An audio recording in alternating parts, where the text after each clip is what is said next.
Masechet Sota, Daf Kaf He Amud Bet et Kaf Vav. Nous allons donc enchaîner directement, puisque c'est une seule et même Sugya. On commence par Kaf He Amud Bet, la deuxième ligne. Me'uberet Havero, Ailonit, Uzkena, Veshe'ena Reuya Leled, Lo Notlot Ketuba Velo Shotot. Rabbi Elazar Omer, Yacholhu Lisa Isha Aheret Velifrot Velirvot Hemena. Là, je vous ai lu la Mishnah que vous n'avez pas sous les yeux, mais c'est pour vous remettre dans le bain. On avait appris le principe. Lequel?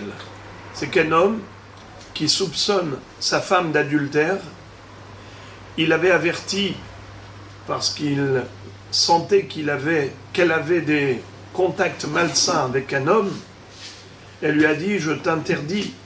Il a dit à sa femme, je t'interdis formellement de t'isoler avec lui. Et finalement, elle s'est retrouvée en ihoud avec lui, en isolement. On a des témoins. Mais elle prétend qu'elle n'a rien fait de mal quand elle était à l'intérieur de cette chambre avec lui.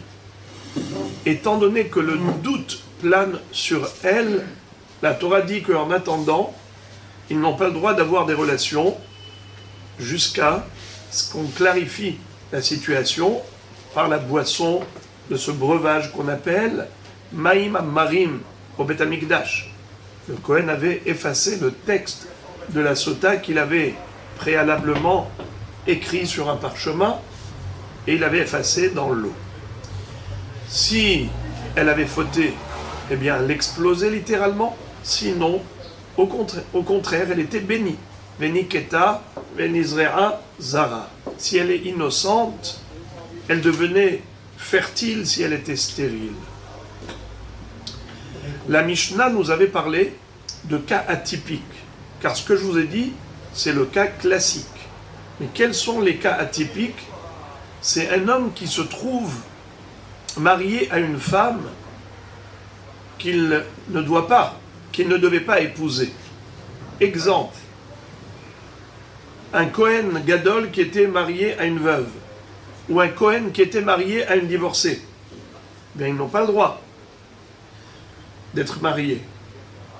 Quel est le din si jamais il y a eu comme ça une tension entre le Kohen et son épouse qui est une gaucha? Eh bien, quand il lui a dit « je t'interdis de t'isoler avec cet homme » et elle s'est isolée avec son amant, et après elle prétend qu'elle n'a rien fait de mal là-bas, est-ce qu'il peut l'accompagner au Beth Amikdash pour lui faire boire de cette eau, pour prouver son innocence? Première question. Deuxième question. Est-ce qu'elle mérite sa ketouba, cette femme? Alors, la réponse aux deux questions. Premièrement, l'oshotot. Deuxièmement, l'onotlot ketouba. Premièrement, il ne peut pas l'accompagner au Beth Amikdash pour lui faire boire de cette eau. Car l'objectif de cette boisson, c'est de rétablir la paix au sein du foyer pour qu'il reprenne une vie de couple normale en cas d'innocence. Si réellement elle n'a pas trompé son mari, l'eau va le prouver. Les eaux, c'est un scanner pour savoir si oui ou non elle a trompé son mari. Si elle est ressortie de là quitte, saine et sauve, indemne, eh bien, ça veut dire qu'elle est permise à son mari. Et la vie reprend sa vitesse de croisière, la vie de couple. Mais tout cela, c'est dans l'hypothèse où c'est une femme légitime, une femme permise. Alors on est intéressé à ce qu'il y ait le shalom entre eux pour qu'ils vivent en équilibre, une vie de couple normale. Mais si il s'agit d'une femme qui est interdite, comme une divorcée pour le Kohen, on ne cherche pas à faire la paix entre eux, car on n'est nullement intéressé à ce qu'ils mènent une vie d'infraction. Au contraire, on veut qu'ils se séparent au plus vite. Donc, en effet, l'oshotot, elles ne boiront pas de l'eau dans le Beth Amikdash En d'autres termes, on ne va pas chercher à clarifier la situation pour démontrer qu'elle n'a pas trompé son mari pour qu'elle puisse vivre encore avec lui. Car de toutes les façons, elle est interdite. Donc, l'oshotot, elles ne boiront pas. Velo notlot ketouba. Et elles ne recevront pas la ketouba, c'est-à-dire qu'étant donné qu'il y a eu avertissement, il y a eu isolement, donc maintenant, il y a une interdiction de vivre avec elle, et c'est à cause d'elle, et c'est à cause d'elle parce que elle s'est isolée avec un étranger. Elle a enfreint la mise en garde de son mari. Voilà pourquoi elle perd son droit à la ketouba. Alors, la Mishnah nous avait cité une mahloket entre Tanakama et Rabbi Elazar à propos de femmes qui ne peuvent pas enfanter. Alors, elle a parlé de 3 catégories. Ailonit, Zekena, She'ena Reuya Leled. Qu'est-ce que ça veut dire une Zekena? Une ménopausée. Ena Reuya Leled, celle qui n'est pas apte à enfanter, c'est une femme qui a bu, qui a absorbé des produits de contraception, qui l'ont rendue donc inapte à l'enfantement. Ça l'a rendue stérile. Mais je dirais c'est une stérilité artificielle. Et il y a celle qui est naturellement stérile, c'est la femme qui est aïlonite. D'ailleurs le mot aïlonite, aïl, en araméen ça se traduit par dukhra.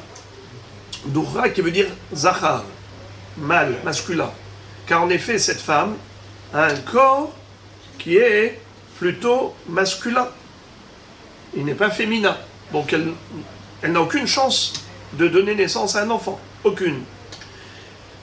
Ces 3 catégories, Ailonit, Enaru Yaleled, Zkena.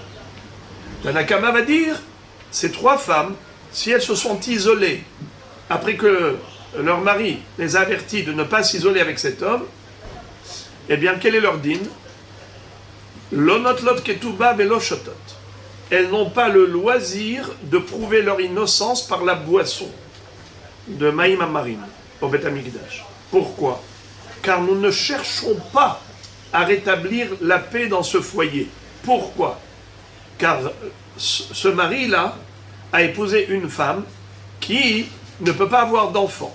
Or, le principal objectif du mariage, c'est de donner naissance à une progéniture. C'est la raison pour laquelle elles n'ont pas cette possibilité de prouver leur innocence par la boisson. Lo shotot. Deuxièmement, velo notlot ketouba. Elles ne mériteront pas la ketouba. Évidemment, pourquoi? Parce qu'elles ont attiré le soupçon sur elles. Par cet isolement interdit, par ce yihoud interdit, eh bien maintenant le mari ne peut plus vivre avec elle, il ne peut plus mener une vie conjugale, c'est à cause d'elle, eh bien il va lui donner le guet sans lui reverser la ketouba. Tant pis pour elle, c'est elle qui a attiré le soupçon. Rabbi Elazar Omer, Yachol hu lisa isha acheret velifrot velirbot hemen. Rabbi Elazar n'est pas d'accord avec Tanakama. Et il dit, cette femme-là, elle a tout à fait la chance, comme toutes les femmes, de prouver son innocence en allant au Beth Amikdash, en buvant de Maïm Amarim, et si elle sort de là indemne, saine et sauve, elle aura démontré son innocence. Et par conséquent, elle pourra vivre encore avec son mari tranquillement. Ah bon? Mais elle ne peut pas avoir d'enfants. Or, un homme, s'il se marie, c'est pour avoir des enfants. Piria Berivia, c'est la première mitzvah de la Torah, de se multiplier, se fructifier. Alors, comment Rabbi Elazar est cholek? Rabbi Elazar dit la chose suivante. Il dit, cet homme, il peut avoir des enfants avec une deuxième femme. La bigamie n'est pas interdite par la Torah. La polygamie a été interdite que par Rabbeinu Gershom. Mais hors Agola, il y a un millénaire.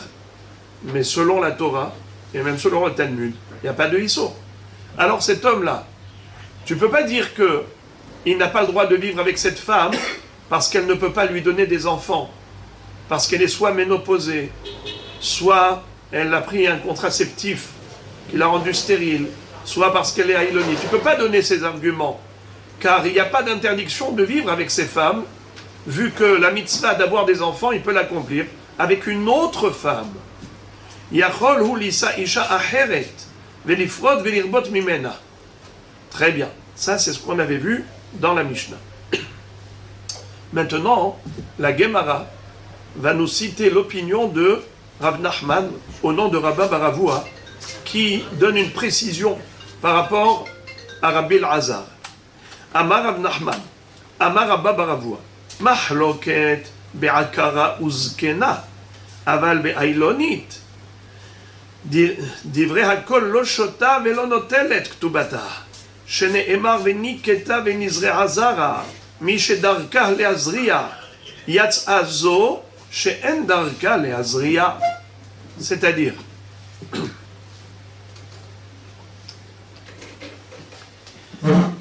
Rabbi Elazar, quand il a dit que ces femmes-là, bien qu'elles soient stériles, malgré tout, elles ont la chance de prouver leur innocence au Beth Amikdash en buvant de cette eau. Comment ça se fait? C'est parce qu'il peut épouser une autre femme. Ça, il l'a dit que par rapport à une Zekena, ménopausée, une vieille, et une chez Enarouya Leled, une femme qui est, comme j'ai dit, une stérile artificielle, c'est parce qu'elle a pris un contraceptif, mais pas pour la Haïlonite. Même Rabbi Elazar est d'accord que l'homme marié à une Haïlonite ne peut pas lui faire boire de cette eau Beth Amikdash pour prouver son innocence. Pourquoi? Pour une autre raison. C'est pas parce qu'elle ne peut pas lui donner des enfants à lui, or lui il a une mitzvah d'avoir des enfants. Car par rapport à cela, il peut prendre une deuxième femme, et c'est tout. Une deuxième femme qui lui donnera des enfants. Comme pour la Zekena, comme pour la Enarouya Leled. Pourquoi la Haïlonite? Elle sort du lot. Et même Rabbi Elazar est d'accord qu'elle ne pourra pas boire de cette eau. C'est parce qu'il est écrit dans un pasouk concernant la sota, Veniketa venizre'a zara. Si cette femme est innocente, eh bien, elle aura des enfants. Ça veut dire qu'on parle d'une femme qui est apte à avoir des enfants. Or, la Haïlonite, elle n'a jamais été, à aucun moment de sa vie, apte potentiellement à avoir des enfants. Car comme je l'ai dit tout à l'heure, c'est une fille masculine. Elle n'a pas de poitrine, elle a une voix d'homme, elle n'a pas le shipoulé meraïm kenashim, elle n'a pas de pilosité au niveau d'appareil génital, elle n'a rien de féminin. Elle ne peut pas avoir des enfants. Elle s'appelle Haïlonit, Haïl Dukhra. Elle est plutôt masculine. Étant donné qu'elle ne peut pas avoir un zera, or la Torah dit Veniketa venizrea zara, alors elle ne peut pas boire de cette eau. Elle n'a pas cette chance, ce loisir de prouver son innocence par cette boisson. Par contre, les autres, la Zekena, la vieille ménopausée, et Narouya Leled, celle qui a bu un contraceptif, eh bien, celles-là, ces deux femmes, elles étaient aptes à avoir des enfants. Elles avaient le potentiel. Alors c'est vrai que, après, avec l'âge ou avec la contraception et ainsi de suite, ça a changé. Mais dans l'absolu, elles appartiennent à une catégorie de femmes qui est apte à l'enfantement. Voilà donc la précision de Rav Nachman. Alors je répète, Rav Nachman nous dit, bien que Rabbi Elazar ait contredit les Hachamim dans la Mishnah, et il a dit que il a dit que Zekena, Enarouya Leled et Haïlonite peuvent boire. Non, il n'a pas parlé de Haïlonite. Il faut restreindre les paroles de Rabbi Elazar à deux catégories, Zekena et Enarouya Leled, mais pas Haïlonite. Car pour l'Haïlonite, même Rabbi Elazar est d'accord avec Hachamim pour dire qu'elle n'a pas la chance de boire pour retrouver son mari. Elle sera d'emblée divorcée, puisqu'elle ne peut pas démontrer son innocence. La Gemara va tout de suite citer une très longue baraïta, très longue, à partir de laquelle on va démontrer le contraire de Rav Nachman. Et démontrer que la Haïlonite, c'est exactement comme les autres. Il n'y a pas de différence entre Haïlonite et une autre femme qui est stérile. Une femme stérile, que ce soit stérilité artificielle ou stérilité naturelle depuis sa naissance, ça ne change rien, puisque il peut prendre une deuxième femme et avoir des enfants avec elle. Donc, il n'y a pas d'interdiction de vivre avec la Haïlonite. Alors, on va voir ça tout de suite. Metiv hamkane la arusato ul shomeret yabam shelo imad shelo kenasar nistera lo shota velo notelet ketubata. Cette baraïta, comme je vous l'ai dit, elle est très longue parce qu'elle parle de toutes sortes de cas de figure. Eh bien, on va les étudier tous, même si ce qui nous concerne n'est que la Haïlonite. Mais on va tout apprendre. Quelqu'un qui était fiancé avec une jeune fille, il n'y a eu que Kiddushin, mais il n'y a pas eu encore de Choupa. Elle s'appelle Aroussa. Si elle va avec un étranger pendant la période des Hiroussin, elle est passible de Skila. C'est très grave, car elle est déjà réservée à son futur. Les fiançailles de l'époque, c'est pas comme les fiançailles d'aujourd'hui, que c'était juste symbolique. C'était les vrais Kiddushin. Il lui donnait l'anneau en disant pendant 1 an, ils étaient fiancés, le temps de préparer le trousseau, et après ils se mariaient. Quelqu'un qui aurait dit à sa fiancée, j'ai entendu que tu as des contacts malsains avec ton voisin, je t'interdis de t'isoler avec lui. Et elle s'est isolée avec lui. Quel est le digne? Est-ce qu'il peut la faire boire si elle prétend qu'elle est innocente? Réponse, non. Amekane la arusato, ou bien Shomeret Yabam. Le Yabam, c'est qui? C'est le frère du défunt, qui n'a pas eu d'enfant quand il est mort. Étant donné qu'il est mort sans progéniture, son frère va épouser la veuve. Il va la prendre, il va faire iboum. Nahon. Eh bien, imaginons que pendant cette période où elle attendait de faire iboum, s'appelle Shomeret Yabam, le Yabam a entendu qu'elle avait des contacts avec un étranger. Il lui a dit, je t'interdis de t'isoler avec lui. Et elle s'est isolée. Est-ce que maintenant il peut l'amener au Beth Amikdash pour lui faire boire quand elle clame son innocence? Réponse, non. Alors, la Haroussa, la Shomeret Yabam, toutes les deux n'ont pas la chance de prouver leur innocence par la boisson. Elles sont d'emblée interdites. Et donc le mari va devoir donner le guet. Le Yabam, il va faire la Halitza, le déchaussement. Elles seront immédiatement libérées et sans Ketouba, puisqu'elles ont attiré le soupçon par l'isolement interdit. Eh bien, tant pis pour elles, elles ont perdu la Ketouba et elles n'ont pas la chance de démontrer leur innocence par une boisson de Maïm Amarim.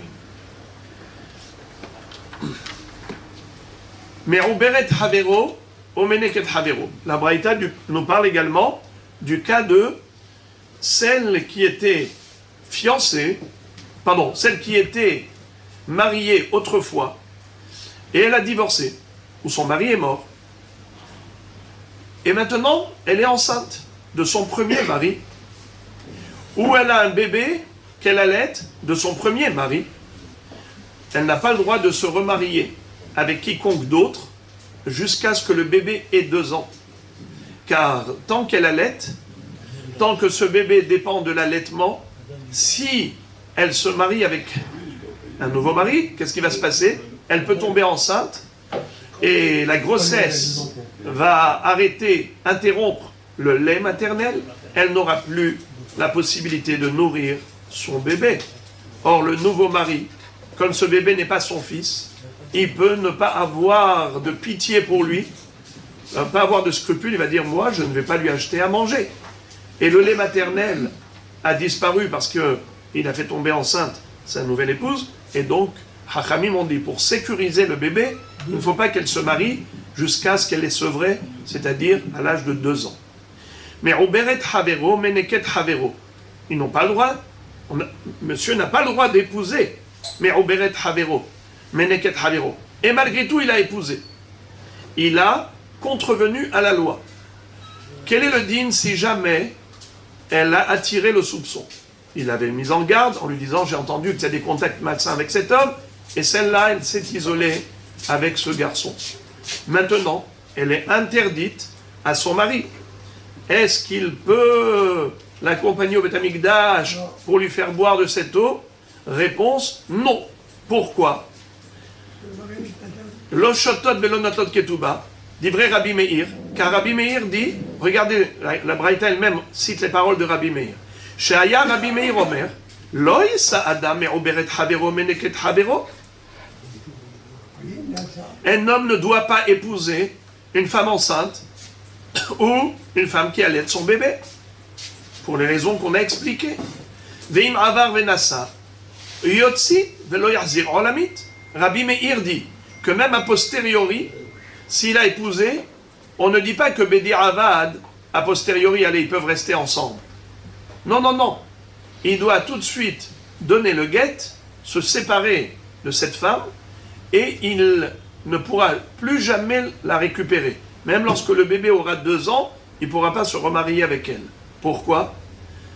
Car selon Rabbi Meir, Hachamim sanctionne cet homme qui a épousé cette femme en infraction. Mais Hachamim omrim, yotziu ksheyagia azmano lichnos ichnos. Hachamim ne vont pas si loin, comme Rabbi Meir. Rabbi Meir, il sanctionne cette femme, sanctionne la femme et l'homme qui se sont mariés avant que le bébé ait 2 ans. Mais Hachamim disent non, il se sépare d'elle, en effet, pour ne pas la faire tomber enceinte, donc il lui donne le guet maintenant. Mais quand arrivera l'anniversaire des 2 ans du bébé, il pourra se remarier avec elle. Très bien. Alors les amis, je vous repose la question. Une femme qui s'est mariée alors qu'elle allaitait son bébé, ou elle était enceinte, et le bébé n'avait pas encore 2 ans, et voilà qu'elle a tiré les soupçons de son mari. Elle s'est isolée avec un étranger alors qu'il avait averti auparavant. Maintenant, donc, elle est interdite jusqu'à la boisson de ce breuvage Maïm Ammari. Rabotaï, dites-moi vous, répondez-moi par oui ou par non. Est-ce que cette femme a la chance d'aller au Beth Amikdash pour boire de cette eau, pour prouver son innocence, oui ou non? Qu'est-ce qu'on a étudié? Qu'est-ce qu'on a étudié maintenant il y a 2 secondes? Oui ou non? Eh bien, mahloket, c'est comme ça qu'il faut répondre. Celui qui dit oui, il se trompe. Celui qui dit non, il se trompe. Il faut dire mahloket. Selon Rabbi Meir, elle n'a pas cette chance, car selon Rabbi Meir, elle est interdite ad vitam aeternam, il ne pourra plus jamais la récupérer. Alors que d'après Hachamim, elle est interdite que périodiquement, pendant les 2 ans, depuis la naissance du bébé. Mais dès que le bébé a 2 ans, eh bien, il peut se remarier avec elle. Donc, il a tout à gagner. Elle a tout à gagner en prouvant son innocence, en buvant de cette eau Beth Amikdash. Donc, d'après Hachamim, oui. La Braïta, comme je vous ai dit, elle est très longue, et elle énumère toute une série de cas de figure divers et variés. On continue. Veha rove. Qu'est-ce que ça veut dire rove? Rove, c'est un pistolet, n'est-ce pas? Mais là, on est dans le Lachon de la Mishnah, on ne parle pas d'un pistolet. On parle d'un jeune. Un jeune, comment ça s'appelle un jeune dans le Lachon de la Braïta? Rove. Qui peut me prouver d'un mot de la Torah que Rove, ça veut dire un enfant? Rove, ça veut dire un jeune.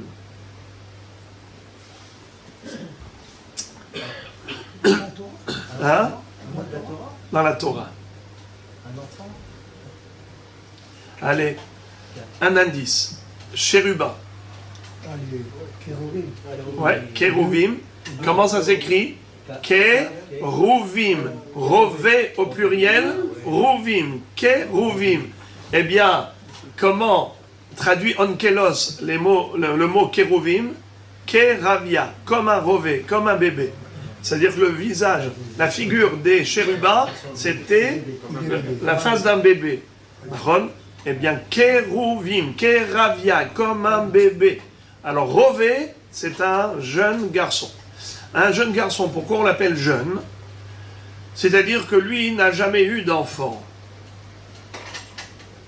Car il peut y avoir quelqu'un qui se remarie. Il a déjà fait sa vie, il a déjà des enfants d'une première femme. Nous, on parle ici d'un bahour, un jeune homme qui ne s'est jamais marié, donc il n'a pas eu d'enfant. Ve'arove, shenasa, akara uzkena, ve'en lo isha ubanim me'ikara, lo shota ve'lo notelet ketuba.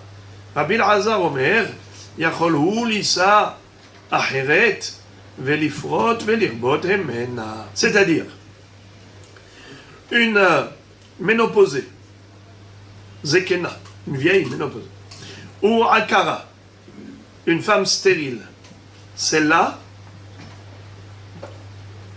est-ce qu'elles peuvent boire, oui ou non, pour prouver leur innocence?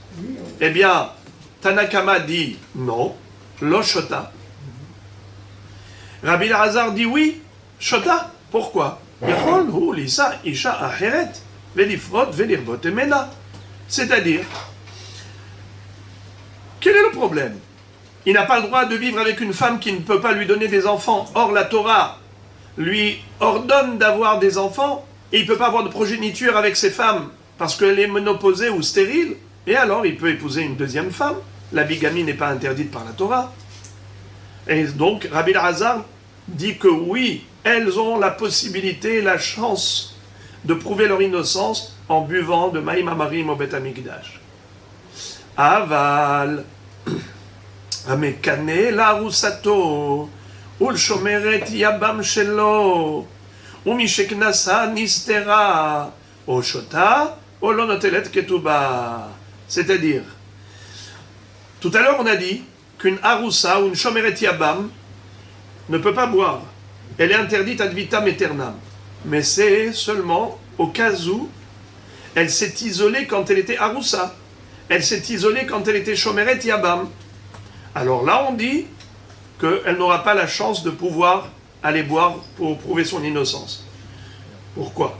Son fiancé l'avait averti, ou son yabam l'avait averti. Et malgré tout, elle s'est isolée avec cet étranger après l'avertissement. Elle ne peut pas aller boire l'eau, pourquoi? Parce que c'est écrit Tahat Isher, c'est seulement une femme mariée qui peut aller boire, pas une femme fiancée ou Shomeret Yabam. Mais ici, c'est une femme mariée. Certes, l'avertissement a eu lieu quand elle était fiancée ou Shomeret Yabam. Mais l'isolement, il a eu lieu quand? Après le mariage. Après le mariage. Mishekenasah Nistera. Après le mariage. O Shota ou Lonetelet Ketuba. Ou elle boit, ou bien, si elle avoue qu'elle a fauté, ben, elle n'aura pas la Ketuba. Mais Oberet ou Meneket Atzmo, O Shota ou Lonetelet Ketuba. Pareil, un homme qui est marié avec sa femme légitime, mais elle est enceinte, ou elle allait le bébé. Est-ce qu'il peut l'obliger à aller boire maintenant?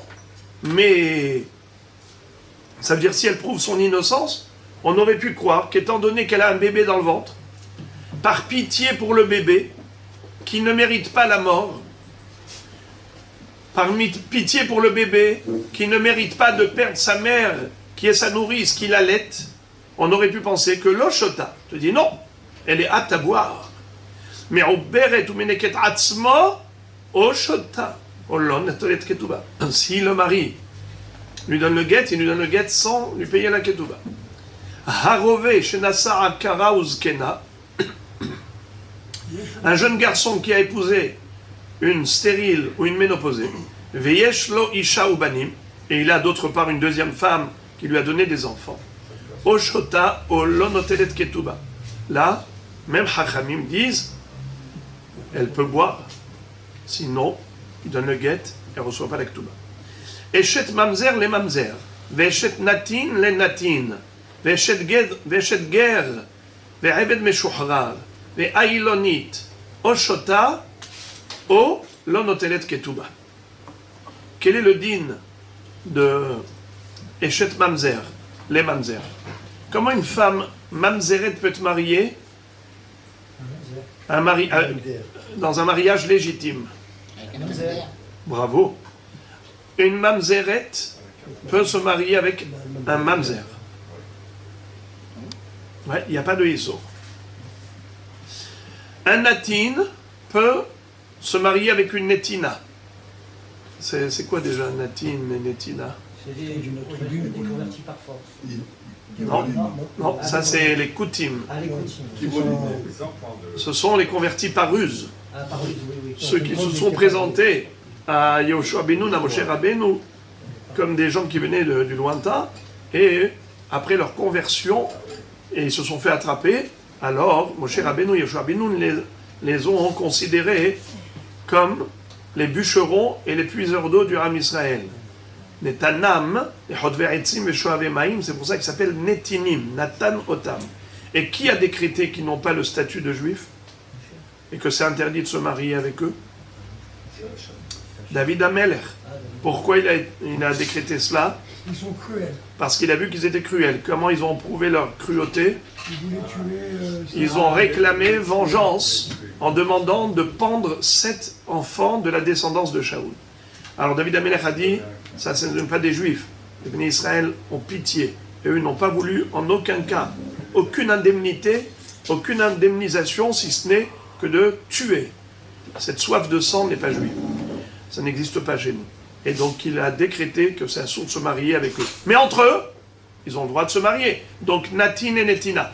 Un juif qui est marié à une Netina, il ne peut pas l'amener au Beth Amikdash pour lui faire boire, pour prouver son innocence. Mais si elle est mariée à un Natin, donc il n'y a aucun problème pour le Natin de la maintenir en tant qu'épouse, eh bien, il peut l'amener au Beth Amikdash pour lui faire boire. Ve'ailonit. Ve'ailonit. Également la femme qui est stérile de naissance, comme on a expliqué tout à l'heure, c'est une fille qui n'a aucun signe féminin, ni la poitrine, ni ainsi de suite, tout ce qu'on avait dit, la voix grave avec tous les symptômes de Ailonite. Ça veut dire qu'elle est stérile de naissance, elle n'a aucun potentiel d'enfantement. Eh bien, maintenant la Gemara arrive au point de chute. Voilà, après cette longue baraïta, on arrive au point de chute. La kushia. Katanimiat Ailonit, tchoufte de Rav Nachman. Comment Rav Nachman a pu dire une chose pareille? Que selon toutes les opinions, même Rabbi Elazar serait d'accord avec Hachamim pour dire que la Ailonite, elle n'a pas la chance de prouver son innocence par la boisson. Pourquoi? Vu que elle n'a aucun potentiel d'enfantement.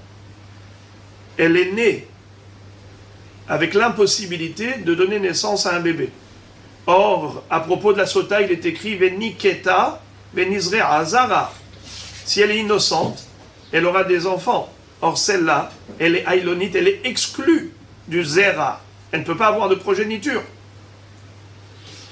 Nahon, c'est faux, puisque la Braïta dit que oui, elle peut boire. C'est écrit « Oshota ». Olonotelet ketuba. Alors comment Rav Nachman a pu dire que même Rabbi Elazar, qui a dit que la Zekena ou la Akara, Shenarouya Leled, peuvent boire pour prouver leur innocence, mais pas la Ailonite. Ce n'est pas vrai. Tu vois ici que même la Ailonite, elle peut boire. Kushia contre Rav Nachman, tu es des Rav Nachman. Amar lecha Rav Nachman. Rav Nachman te dit, Tanaehi, tu as raison. Ce que je dis contredit cette baraïta. Moi je dis que même d'après Rabbi Elazar, et même d'après Chachamim, la Ailonite n'a pas la chance de pouvoir prouver son innocence par cette boisson. C'est ce que j'ai dit. La baraïta dit le contraire. Cette baraïta que tu m'as citée, elle dit, elle peut boire. C'est vrai.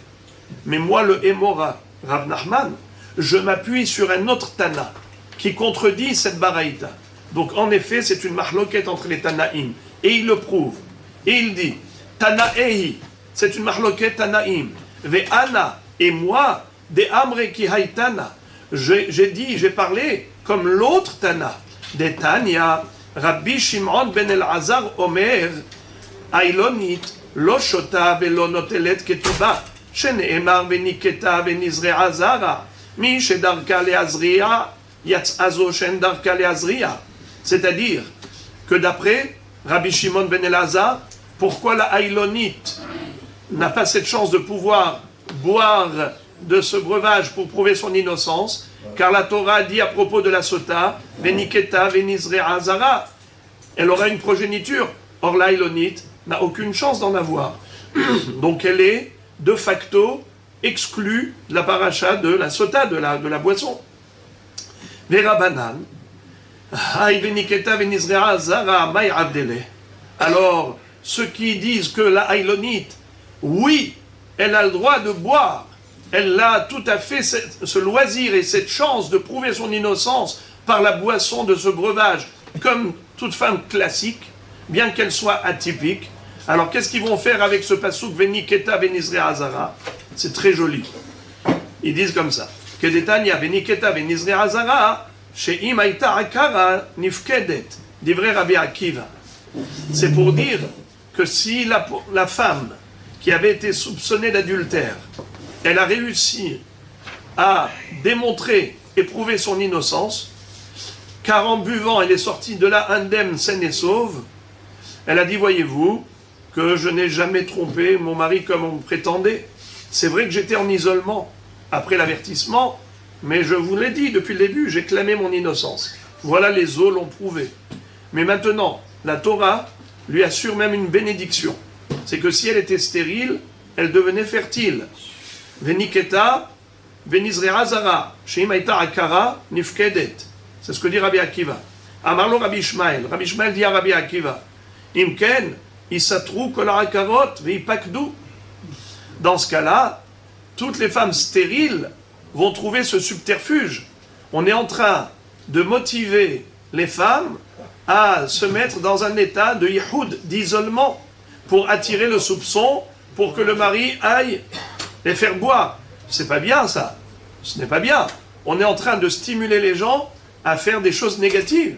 Parce que même si concrètement elle n'a pas eu de relation avec cet homme, mais le yihoud en soi c'est déjà une infraction.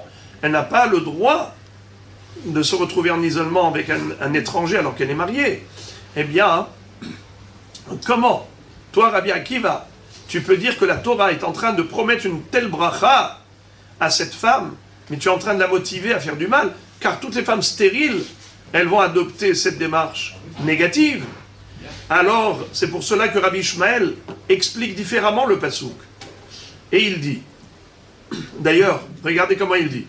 Il dit, Isatru kol ha'akarot ve'ipakdu, vezu ho'il velon istera ifsida, et justement la femme pudique, la femme stérile, qui est pudique, qui ne va pas se mettre dans un état d'isolement, elle, la pauvre, va rester stérile toute sa vie. Et toutes les femmes qui manquent de pudeur, qui s'isolent avec un étranger, celles-là, elles auront la bracha. Ce n'est pas logique. Imken ma Talmud lomar veniketa venizrea azara. Alors, selon Rabbi Ishmael, que veut dire le pasouk?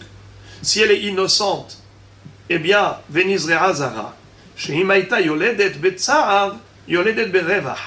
C'est pour dire que si elle a couché difficilement, désormais ses accouchements seront faciles, même sans péridurale. Quel bracha il faut faire pour la péridurale? Boré péridurale. Alors, il dit, yoledet berevah. Nekevot, yoledet zecharim. Si elle n'avait que des filles, eh bien maintenant elle aura des garçons. Ketsarim, yoledet arukim. S'ils étaient nains, eh bien maintenant ils seront grands. Shehorim, si elle avait des enfants qui étaient shehorim, maintenant elle aura levanim. Ça veut dire, s'ils n'étaient pas très beaux, désormais elle aura de beaux enfants. Alors, voilà comment la Gemara a conclu le sujet, en disant, en effet, Rav Nachman s'appuie sur d'autres Tanaïm. Donc c'est une mahloket Tanaïm, à savoir, est-ce que la Ailonite a le loisir et la chance de démontrer son innocence par la boisson de Maïm Amarim? C'est une mahloket entre les Tanaïm. Mais juste, terminer avec cette parenthèse, celle de Tosfot. Tosfot dit, Rabbi Ishmael a posé une kushia à Rabbi Akiva, Mais il aurait pu se poser la même question à lui-même. S'autocritiquer. Pourquoi? Comment il a critiqué Rabbi Akiva? Il lui a dit, selon toi, cette femme qui était stérile devient fertile, eh bien toutes les stériles vont attirer le soupçon de cette manière et vont s'inscrire dans une démarche négative. Tu les pousses au négatif, selon ton interprétation du Passouk. C'est pas possible. Alors qu'est-ce qu'il dit? Veniketa venizri hazara. Eh bien c'est qu'elle les aura facilement, ils seront beaux, ils seront un grand mazé. Une femme qui a des enfants difficilement, qui a des enfants qui ne sont pas beaux, ou ainsi de suite, eh bien aussi, elle peut être motivée à s'isoler avec un étranger après avertissement de son mari pour justement aller boire au Beth Amikdash cette eau, démontrer son innocence et après avoir des accouchements faciles, de beaux enfants. Tosfot pose la question et Tosfot n'y répond pas. Il reste en point d'interrogation. Si on peut se permettre, en toute humilité, c'est dire que peut-être qu'il y a une différence entre la souffrance de stérilité et la souffrance de l'accouchement. C'est-à-dire, une femme stérile, c'est une souffrance atroce. Alors elle est capable de faire l'impossible pour avoir des enfants.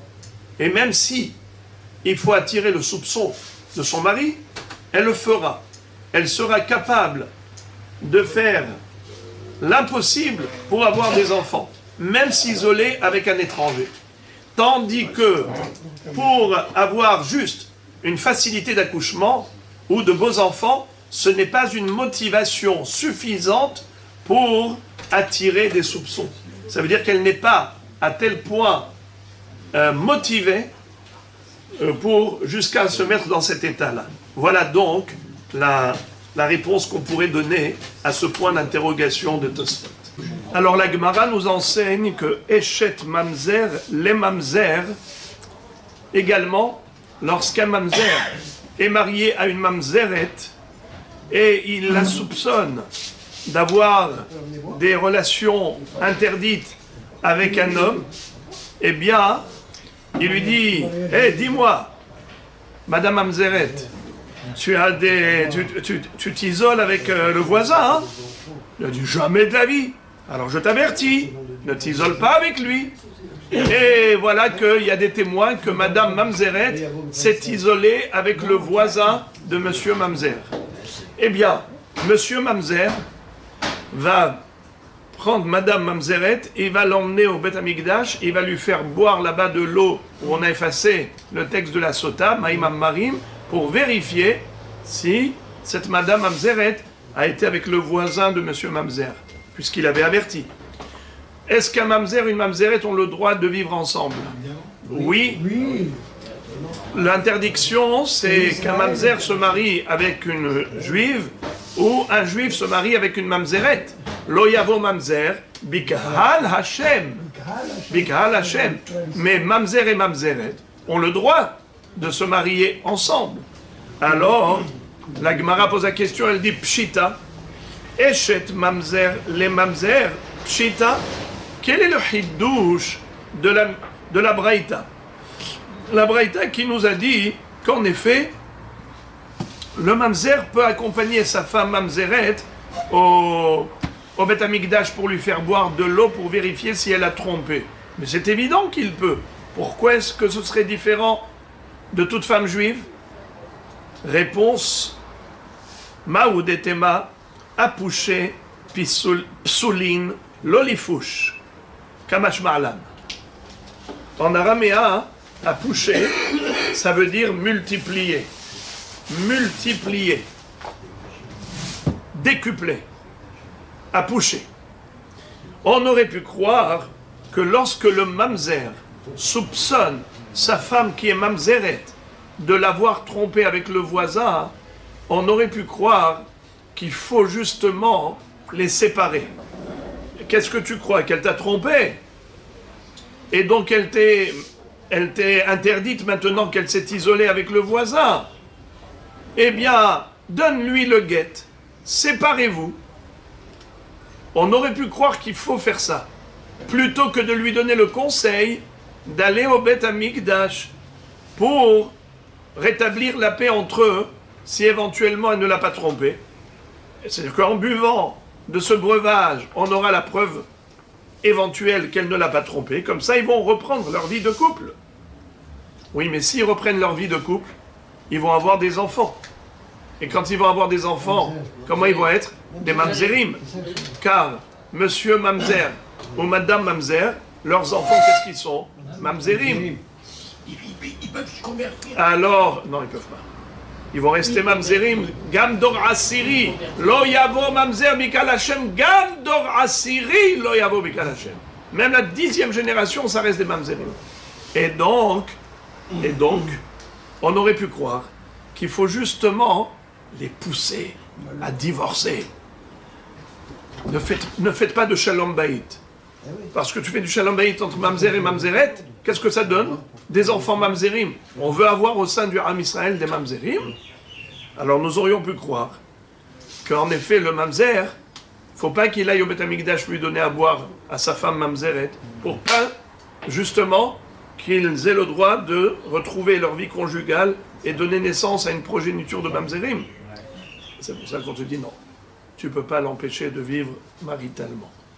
Il a le droit, comme tous les juifs, de se servir du Beth Amikdash pour aller là-bas, vérifier si sa femme l'a trompé pour qu'il reprenne sa vie conjugale avec. Et pour quelle raison on ne les dissuade pas?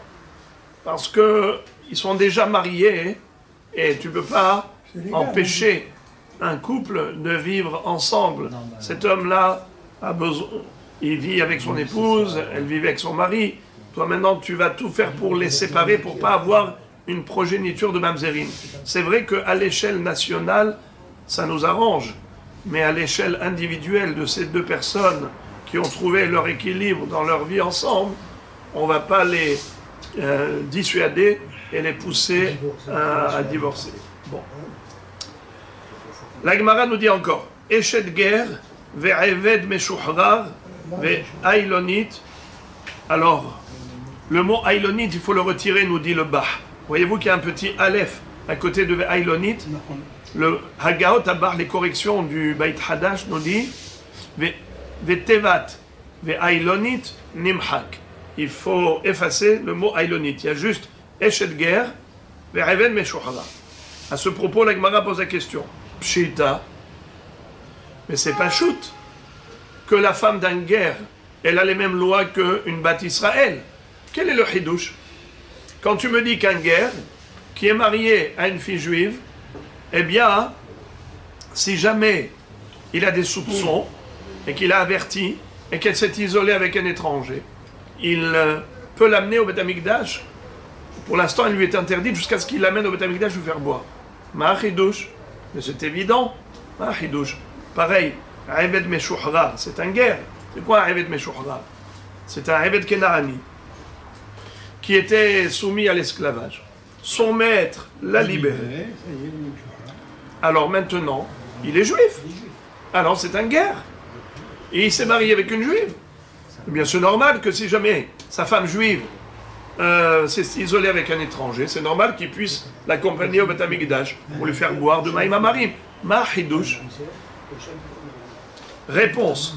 Maoudetema daber el bene Israël velo gerim kamashma'ala.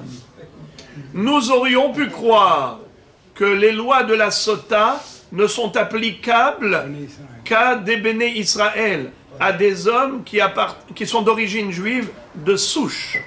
Mais ceux qui se sont convertis au judaïsme et qui n'étaient pas béné Israël à l'origine, peut-être que les lois de la Sota ne s'appliquent pas à eux, puisqu'il est écrit au début de la paracha de Sota, Daber el béné Israël ve'amarta alehem ish ish kitiste ishto ma'ala bomal. Voilà donc la raison pour laquelle il fallait nous le dire, que même les guérim, qui ne sont pas de Béné Israël d'origine, même le Eved Meshuhrar, qui n'était pas Israël d'origine, malgré tout, ils ont les lois de la Sota comme des Juifs. La Gemara pose la question, elle dit Ve'ima achinami, Mais pourquoi ne dirait-on pas qu'en effet, ils sont exclus des lois de la Sota, puisqu'il est écrit explicitement Béné Israël et pas Guérim? Réponse. Ve'amarta alehem ribouyahu. Si vous regardez le début de ce passouk, je le répète encore une fois, en votre honneur, il est écrit comme ça. Daber el Béné Israël ve'amarta alehem ish kitiste ishto. Pourquoi il est écrit ve'amarta alehem? Le mot ve'amarta alehem, ça veut dire une répétition. Pour dire non seulement les Béné Israël, Daber el Béné Israël, mais ve'amarta alehem, la guérim. Aouda. Daber el Béné Israël, c'est Béné Israël. Ve'amarta alehem, pourquoi tu dis ve'amarta alehem? C'est pour faire allusion au guérim qu'on a greffé, qu'on a rajouté aux lois de la Sota, qu'on a inclus dans les lois de la Sota. Eshet Kohen Shota. On a dit que la femme d'un Kohen, si jamais son mari a dit à Madame Cohen, gare à toi si tu t'isoles avec le voisin, et que finalement elle s'est isolée, eh bien le monsieur Cohen a le droit d'amener sa femme, Madame Cohen, au Beth Amikdash pour lui faire boire de cette eau pour vérifier si elle a trompé ou pas. D'accord? Alors la question de la Gemara est, quel est le Hiddush? Mais c'est évident. Pourquoi la Baraïta avait besoin de le préciser? Plutôt la Mishnah, excusez-moi, pas la Baraïta. Maintenant, on revient à notre Mishnah. On a appris dans la Mishnah que Eshet Kohen, Shota. Question, Eshet Kohen, Shota, Pshita. Mais c'est évident. Réponse. Mahu detema, tu aurais pu dire, Vehi lo nitpasa, Asura, ha nitpasa muteret, Vezo ho'il ve nitpasa asura, imalot ishte kamash ma'lan. Alors je vais vous le dire oralement, et après on revoit ça sur texte. Parce que si on traduit littéralement le texte, alors ça peut être saccadé et décousu, et on ne comprend pas trop ce que ça veut dire. Alors on va d'abord donner l'idée, et après on va revoir ça sur le texte. Nous savons que la différence entre un Kohen et un Israël, c'est que la femme du Israël, si Hasve Shalom, elle s'est faite violer, elle reste permise à son mari. Mais la femme d'un Kohen, si malheureusement elle s'est faite violer, elle ne peut plus rester avec son mari, Monsieur Cohen. Il doit lui donner le guet. Or, à propos de la Sota, il est écrit clairement Vehi lonit pasa. Elle n'a pas été prise de force. Elle n'a pas été violée. Quand la Torah nous dit que la femme Sota est interdite à son mari, n'est-ce pas?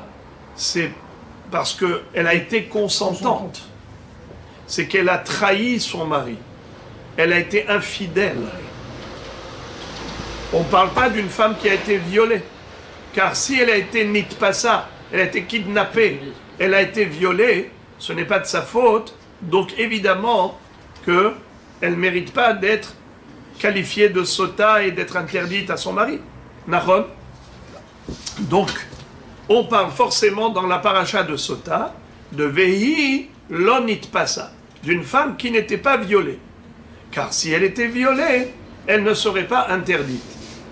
Du fait que la Torah te donne cette différence entre la Anoussa, celle qui est violée, s'appelle Anoussa, et celle qui était consentante, lonit pasa.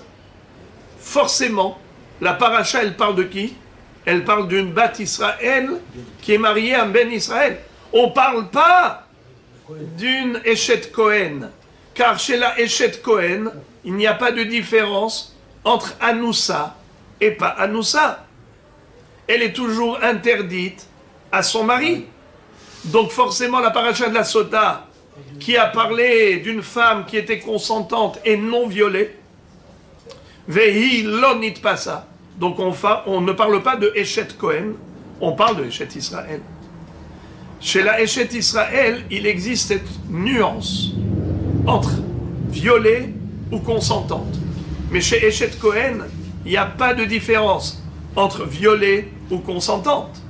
C'est la raison pour laquelle nous aurions pu croire qu'en effet la paracha de Sota ne parle pas de Eshet Cohen.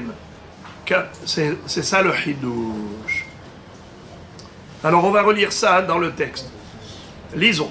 Eshet Cohen, Pshita, mais c'est évident que la femme Cohen, elle devrait avoir le même traitement qu'une Sota Bat Israël. Réponse. Mahoud et Tema, tu aurais pu dire, Vehi lonit pasa. Quand est-ce que la femme Sota, elle est interdite? Venit ma'a, c'est seulement im lonit pasa. Si elle n'avait pas été violée, elle n'a pas été kidnappée. Asura, c'est là qu'elle est interdite. Hanit pasa, muteret.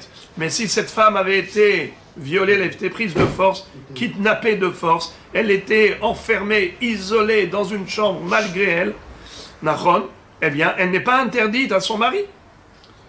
Nahon, pas seulement si elle a été prise dans une chambre pour être isolée de force, même carrément violée, même s'il y a eu un acte sexuel, mais si ça a été contrainte et forcée, eh bien, elle n'est pas interdite à son mari. Donc c'est sûr qu'on ne va pas la faire monter au Beth Amikdash pour lui faire boire quoi que ce soit, vu que de toutes les manières elle est permise quand elle est violée. Mais de qui on parle? On parle forcément de Eshet Israël, parce que Eshet Cohen, il n'y a pas de différence entre consentante ou violée, elle est toujours interdite. Vezo, donc voilà, Vezo, c'est qui Vezo? Et celle-là, Eshet Cohen, Ho'il venit pasa asura, puisque même lorsqu'elle est violée, elle est interdite. Ima lotishte, j'aurais pu dire qu'elle n'est pas incluse dans la paracha de Sota, et donc elle n'est pas habilitée à boire. Kamash Ma'alan, c'est ça le Hiddush de la Mishnah, que même Eshet Cohen a le droit et le loisir et la chance de prouver son innocence en buvant de ce breuvage au Beth Amikdash et dire à son mari, mon cher mari, tu m'as soupçonné pour rien. Tu as cru que je t'ai trahi quand j'étais en isolement avec cet homme. Voilà, les eaux que j'ai bu au Beth Amikdash n'ont eu aucun effet sur moi, donc je suis pur, je suis propre. Voilà donc le Hiddush. Encore. Umuteret le Ba'ala. Et dans ce cas-là, si l'eau l'a scannée, on a dit qu'elle redevient permise à son mari, cette femme de Cohen. La Gemara dit Pshita. Pourquoi tu me précises cela? Ma Hiddush. Réponse. Amaravuna mitnavna. Bemitnavna. C'est quoi mitnavna? C'est une femme qui commence à faiblir. On avait déjà vu ça, vous vous rappelez? Une femme, par exemple, qui a un zechut. Le zechut protège la femme, selon Chachamim. Rabbi Shimon dit que en zechut tola b'maim amarim. Mais Chachamim disait zechut tola b'maim amarim. Si elle a un mérite, par exemple, d'avoir envoyé son mari à l'étude de la Torah, d'avoir envoyé ses enfants au Talmud Torah, grâce à cela, elle peut être protégée 1 an, ou parfois 2 ans, ou parfois 3 ans. Mais malgré tout, que se passe-t-il? Qu'est-ce que disait Rabbi? Mitnavna veholechet. Mitnavna veholechet. Elle faiblit, elle faiblit, elle faiblit, elle faiblit, jusqu'au jour où le mérite est épuisé, et là, elle explose. La mort qu'elle devait avoir instantanément, elle aura en différé. Mais déjà, elle commence à faiblir. Alors, la Gemara nous dit comme ça. La femme du Cohen, quand on a dit qu'elle est permise à son mari, parce qu'elle n'a pas eu de relation pendant cet isolement, elle n'a pas eu de relation avec cet étranger, eh bien, quel est le chidouche? C'est normal. Si le scanner, l'eau qui scanne la femme, nous a démontré qu'elle n'a pas eu de relation sexuelle avec cet étranger, donc si elle est Eshet Cohen, c'est évident qu'elle est permise à son mari. Ma chidouche, le chidouche, il est comme ça. Même si nous voyons qu'elle faiblit, que dès qu'elle a bu, elle commence à faiblir, et alors dans ce cas-là, on aurait pu croire qu'elle est interdite, c'est ça le chidouche. La Gemara dit mitnavna habadkua maya. Je comprends pas ce que tu dis. Tu me dis que cette femme, dès qu'elle a bu, elle a commencé à faiblir. Alors, si elle commence à s'affaiblir, ça veut dire que l'effet Pardon, c'est-à-dire que l'eau a un effet sur elle, a un impact sur cette femme. Ça veut dire que quoi? Qu'elle a trompé son mari. Seulement, elle a un zéchout qui la protège de la mort dans l'immédiat. Mais cette mort, elle va arriver à un moment donné. La preuve, c'est que immédiatement, elle a déjà commencé à faiblir. La Gemara dit, Bemitnavna derech evarim. Qu'est-ce que ça veut dire? Nous avons deux sortes de maladies. Une femme qui est mitnavna derech evarim, et on a une femme qui est mitnavna ba beten ou ba yerech. Qui est-ce qui se rappelle quels sont les membres qui vont exploser en premier? Le ventre et la jambe. Bravo. Comment il lui dit? Bitner tzava veyerecher nofelet. Le ventre va gonfler, les jambes tomber. D'accord?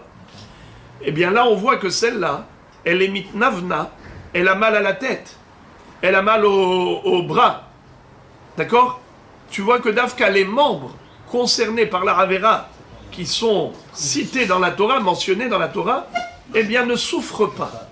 Étant donné que la souffrance qui s'est déclenchée par la boisson de ce breuvage, ce n'est pas une souffrance qui concerne les membres impliqués dans la Ravera, alors là maintenant, puisque tu vois que c'est les autres membres de son corps qui souffrent, la tête, les bras, eh bien dans ce cas-là, j'aurais pu penser comme ça.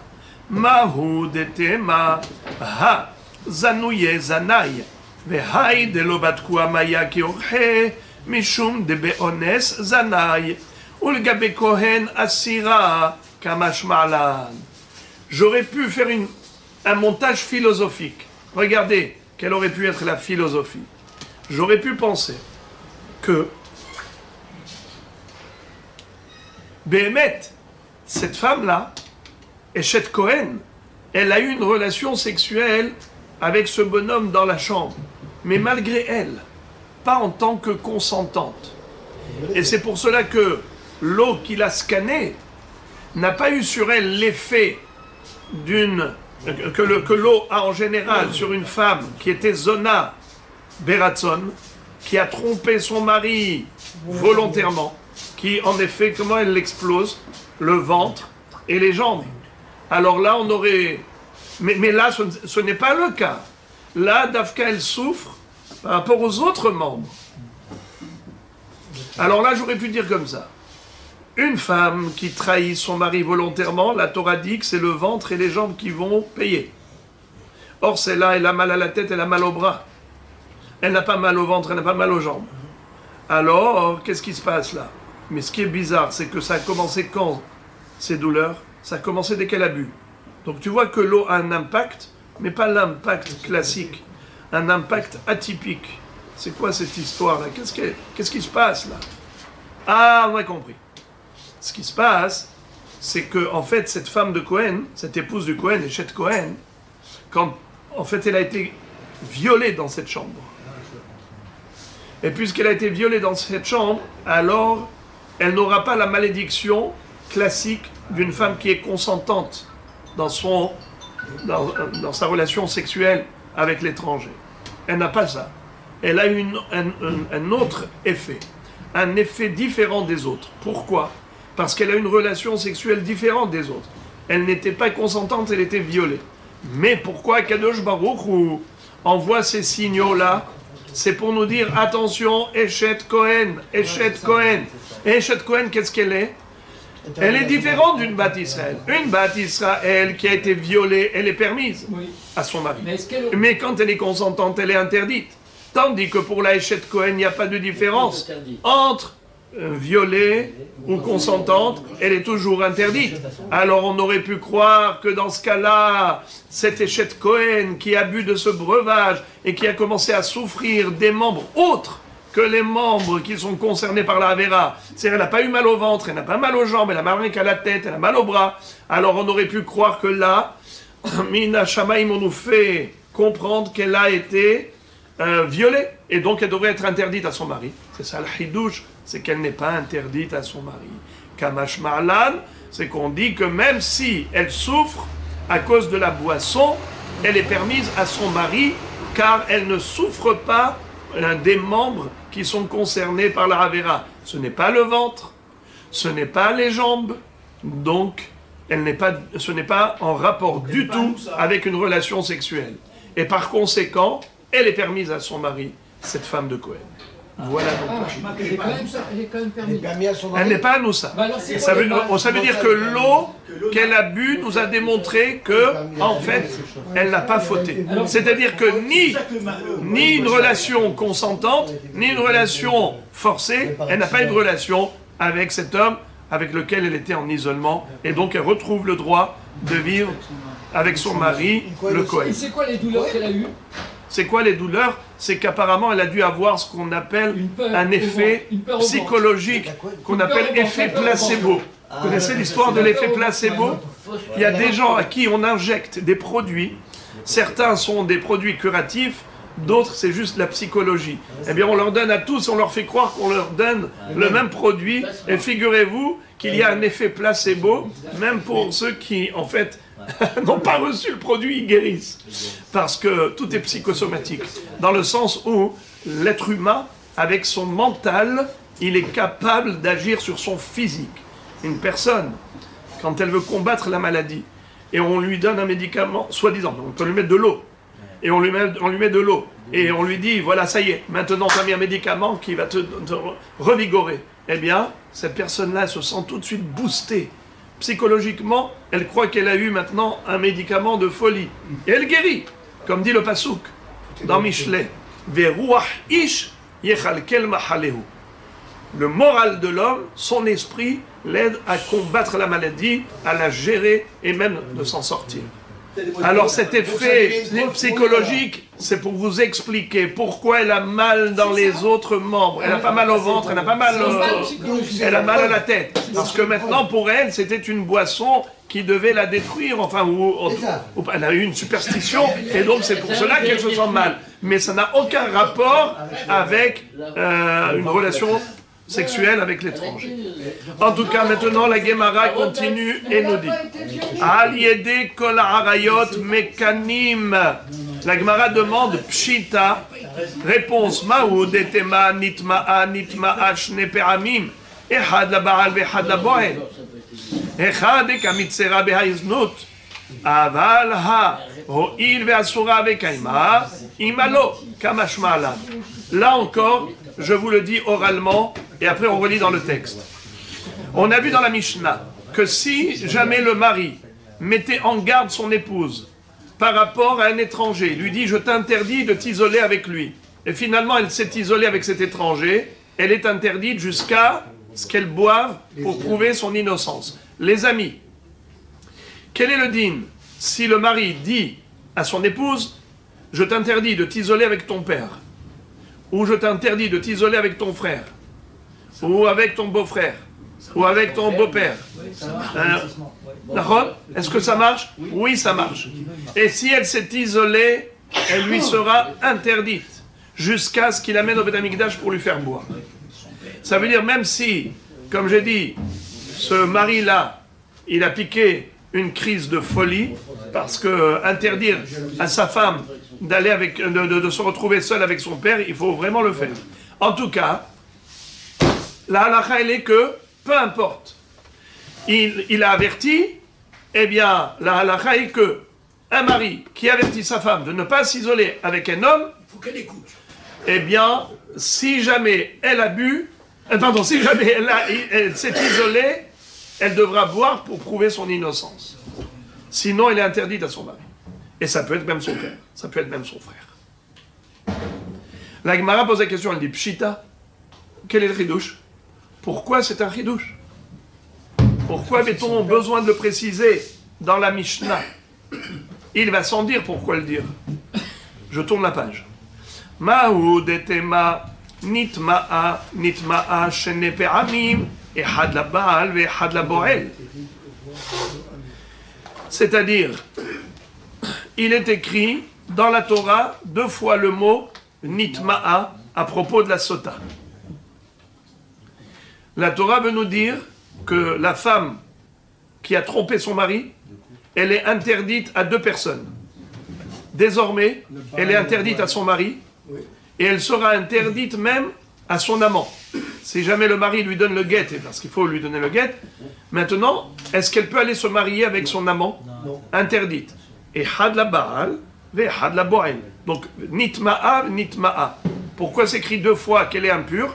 Elle est impure à son mari, elle est impure à son amant.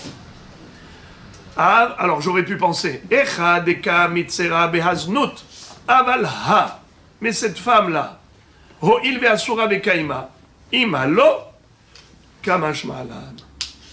J'aurais pu penser qu'il n'est pas possible de parler de kinouille, d'avertissement du mari à sa femme par rapport à ses proches parents, par rapport à son père, son frère. Ce n'est pas possible. Pourquoi? Car ils sont déjà interdits. Or, dans la Torah, il est écrit que désormais, cette femme ne pourra plus se marier avec son amant. Ça veut dire que cet homme-là, imaginons par exemple s'il n'y avait pas eu d'aventure entre eux.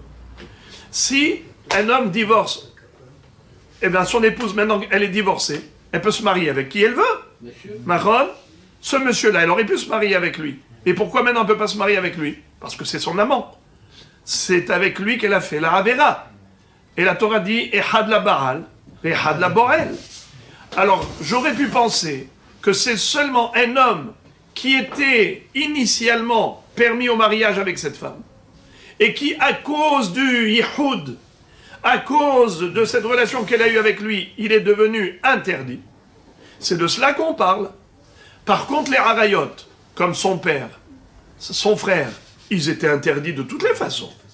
Même avant l'isolement, ils étaient interdits. Ça veut dire qu'il n'y a aucune chance dans le monde, aucune possibilité dans sa vie de se marier avec son père, de se marier avec son frère, n'est-ce pas? Alors, puisqu'ils étaient initialement déjà interdits, j'aurais pu croire qu'ils ne sont pas concernés par les lois de la Sota.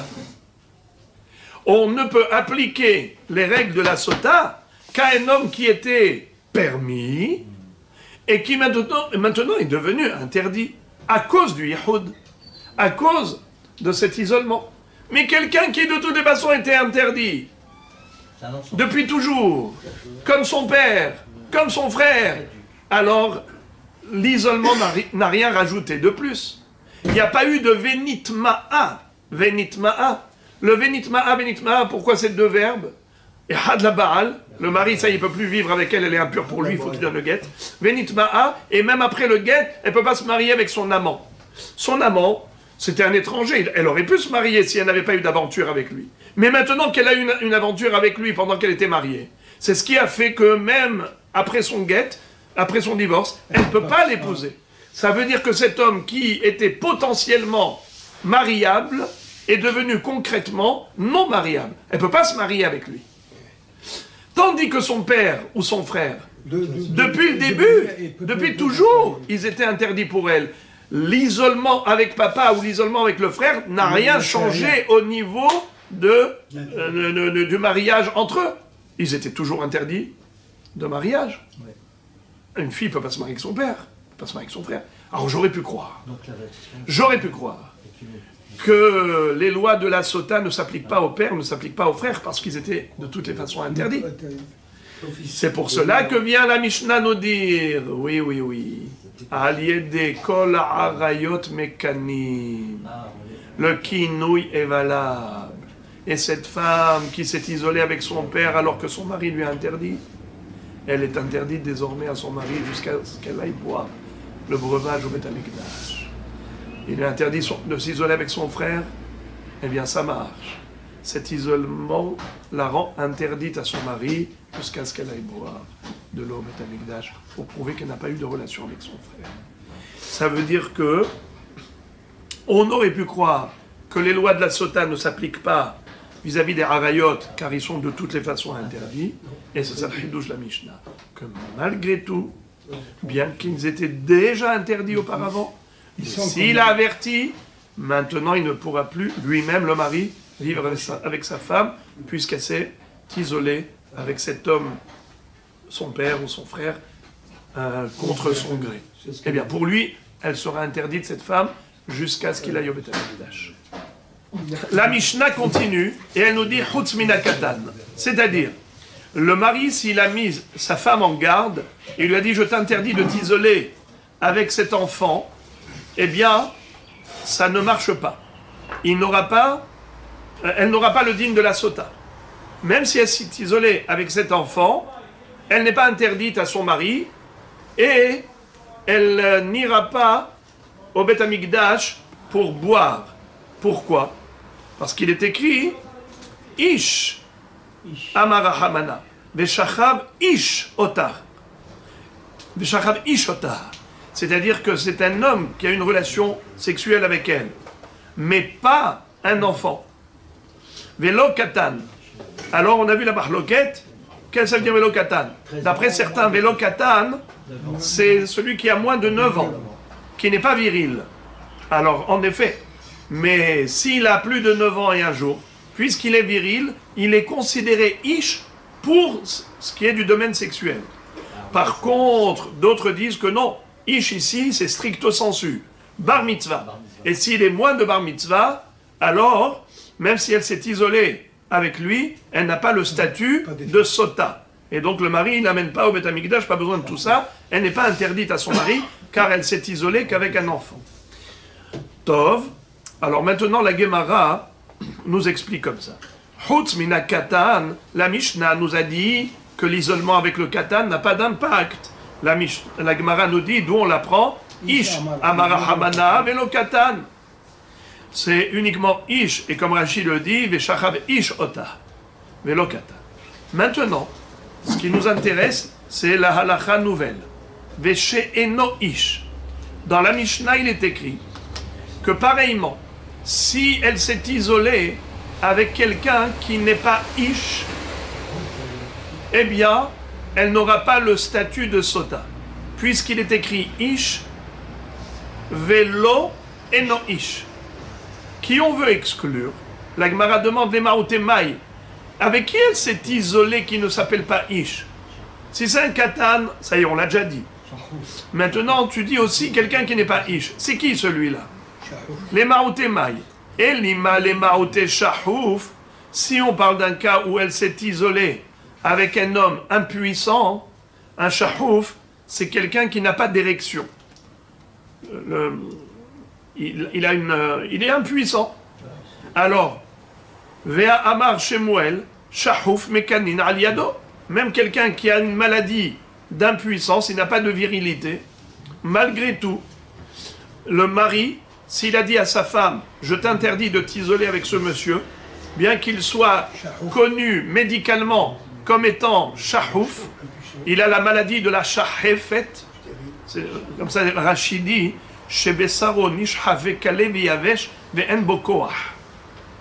c'est-à-dire que il n'a aucune puissance parce que il a comme une maladie de la verge qui fait qu'il n'y a pas d'érection possible. Alors, malgré tout, Mekanim Aliado, si elle s'est isolée avec lui, eh bien, elle sera interdite à son mari jusqu'à ce qu'elle aille boire l'eau là-bas au Beth Amikdash. Ou possède bitrouma. Ou possède bitrouma. Si par exemple, il y a eu une relation tout de même avec ce monsieur, eh bien, cette femme-là, elle sera psoula les trouma. C'est-à-dire, imaginons que lui, il s'appelait Monsieur Cohen, elle mangeait de la terouma grâce à Monsieur Cohen, et qu'il y a quelqu'un qui l'a vu par le trou de la serrure avoir une relation avec ce shahouf. C'est-à-dire que le shahouf, il a mis son membre sur le sien. D'accord? Ils étaient dans une relation sexuelle, mais même si ils n'étaient pas en érection, malgré tout, même sans érection, il est possède l'ota. Il est possède l'ota. Bitrouma, elle ne pourra pas manger la terouma. Alors la Gemara, par rapport à cette halakha de Shmuel, elle pose la question, elle dit, Pshita, Shahouf mekanim al yado, pshita. Quel est le hidouche? Mais c'est évident que mekanim al yado. Réponse, ce n'est pas pshita, ce n'est pas évident. Pourquoi? On aurait, Maoudetema, tu aurais pu croire, Veshachav Ishota Shirvat Zera, Amarahamana, Veha, Lav Barachiou. On aurait pu penser que c'est seulement par rapport à un homme avec lequel il peut y avoir une relation sexuelle complète, mais pas avec un homme pareil qui ne peut pas ensemencer, qui ne peut pas avoir une vraie relation avec cette femme. Donc j'aurais pu penser que dans ce cas-là, il n'y a pas de kinouille, l'avertissement qu'a adressé le mari à sa femme en lui disant « Je ne veux pas que tu t'isoles avec ce shahouf », eh bien même si finalement il y a eu isolement, le résultat sera qu'il n'y a pas de issour. J'aurais pu penser que ça ne s'appelle pas Shirvat Zera, et par conséquent, il n'y aurait pas d'interdiction. C'est ça le hidouche. Oui, il y aura interdiction de revenir avec son mari tant qu'elle n'a pas bu, comme toutes les sotot. Ou possède bitrouma. Ou possède bitrouma. Et en effet, si elle a une relation sexuelle avec ce shahouf, elle ne pourra plus manger la terouma, pshita, et rabotaille. Moi, j'ai voulu ne pas être compliqué, c'est pour ça que je vous ai parlé de l'histoire d'une femme de Cohen qui a une relation avec ce shahouf. Mais Rachidi, de manière beaucoup plus riche, Rachidi, Imou Ehad min apsulim, Amehalelim et Aisha, Kegon Oraved Kochavim, Eved, Halal, Natin, Mamzer, des Kaimalan Mekidushin, des Poslin, Bebiatan, Meubat Cohen qui tient les Ishzar, Evan Shenivala le Mishezar et Tzlap et Salah. Ok? Je préfère me référer au Rashi, même si c'est un peu plus compliqué, un peu plus long, mais au moins vous avez l'information complète. Rashi nous dit, si par exemple, une Bat Israël, qui aurait pu se marier avec un Cohen, ou bien une Bat Cohen, c'est encore mieux, une Bat Cohen qui mangeait de la terouma, puisqu'elle est fille de Cohen. Et voilà qu'elle a une relation avec un juif. Dites-moi, une relation hors mariage avec un juif, est-ce que ça la disqualifie de terouma? Répondez-moi par oui ou par non. Est-ce que cette femme-là, elle peut encore manger la terouma ou pas? Pourquoi pas? Très bien, elle peut encore manger la terouma.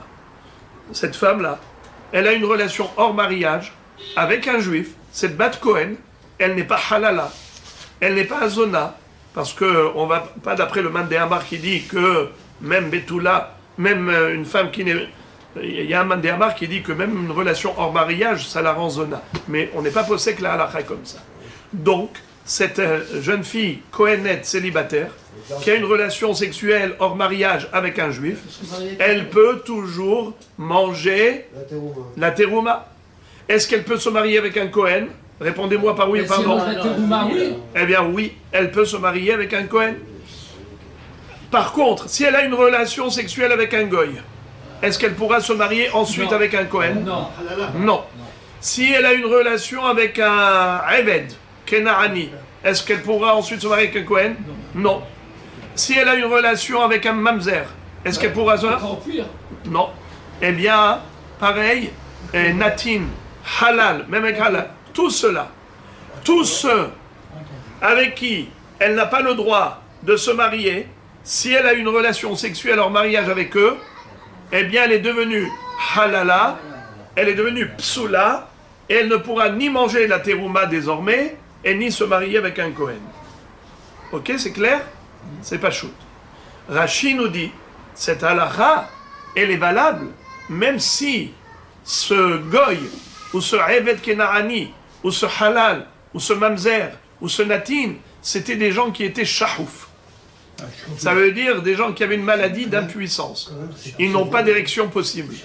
Malgré tout, bien qu'ils soient shahouf, eh bien, ils rendent cette fille interdite à la terouma, interdite au Kohen. Elle a été violée? Elle ne peut pas être violée. Oui. Même si elle a été violée. Alors la question de la Gemara, elle est par rapport à la deuxième halakha. Shmuel a dit qu'un shahouf, il peut être possel bitrouma. C'est-à-dire que si le shahouf c'est un goy, ou un mamzer, ou un eved, kenani, qui a une relation avec une bat Cohen, il a rendu désormais interdite à la consommation de la terouma. La question de la Gemara, c'est que c'est pshita. Quel est le hidouche? La réponse, elle est très belle. Mahu detema lo yehalel zar'o amar rahamana de itlezera lihalel de litlezera lo lihalel kamashma'ala. Il est écrit à propos du Kohen Gadol. C'est écrit Velo lo yehalel zar'o.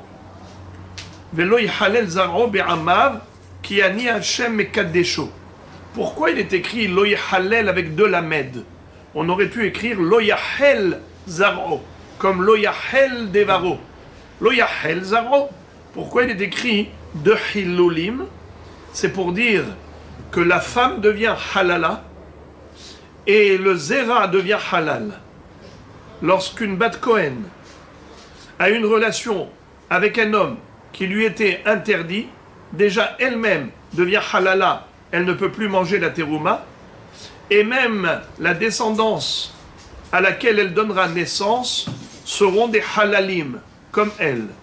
Alors nous aurions pu croire que c'est interdépendant.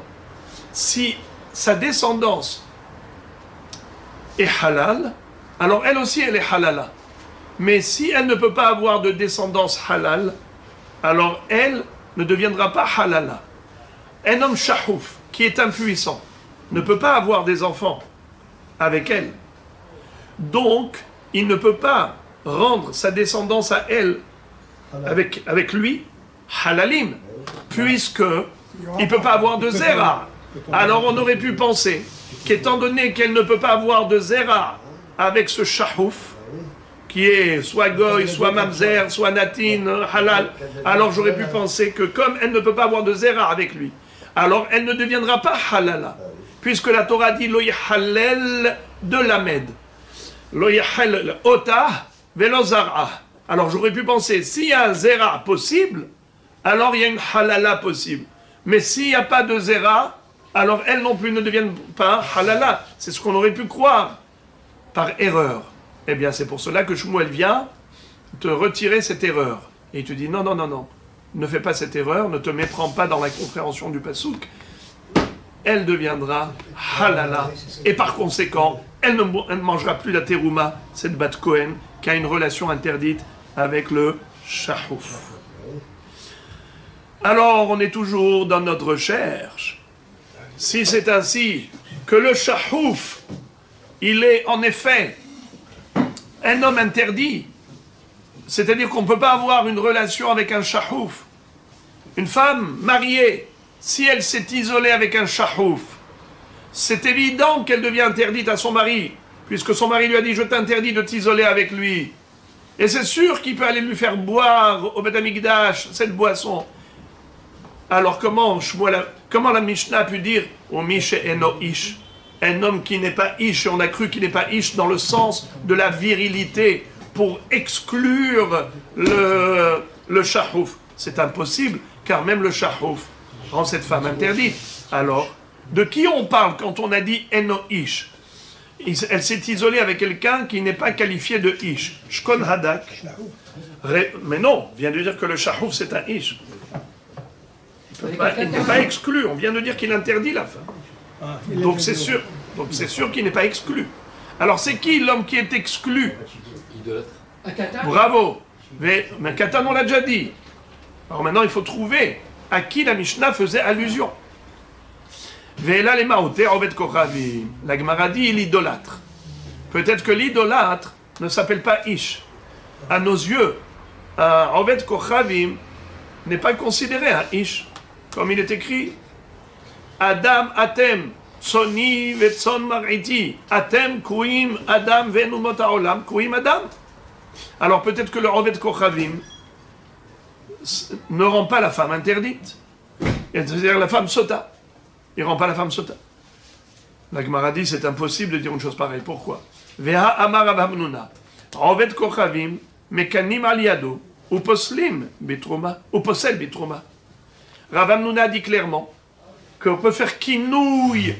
Le mari peut faire kinouille vis-à-vis de qui? d'un goy. Il dit à sa femme, gare à toi si tu t'isoles avec ce goy.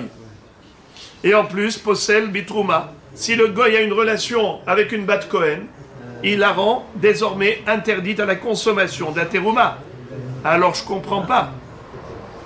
Donc c'est sûr que c'est pas à lui qu'on faisait allusion quand on a dit Eno Ish. Alors on est toujours dans notre recherche. À savoir, qui on a voulu exclure en disant Umiche Eno Ish. La recherche de la Gemara, elle est très longue parce qu'on procède par élimination. À chaque fois, on propose une nouvelle hypothèse et on l'exclut.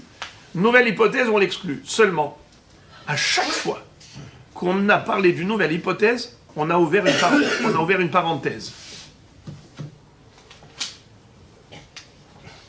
Vous avez compris à chaque fois quelle est la parenthèse?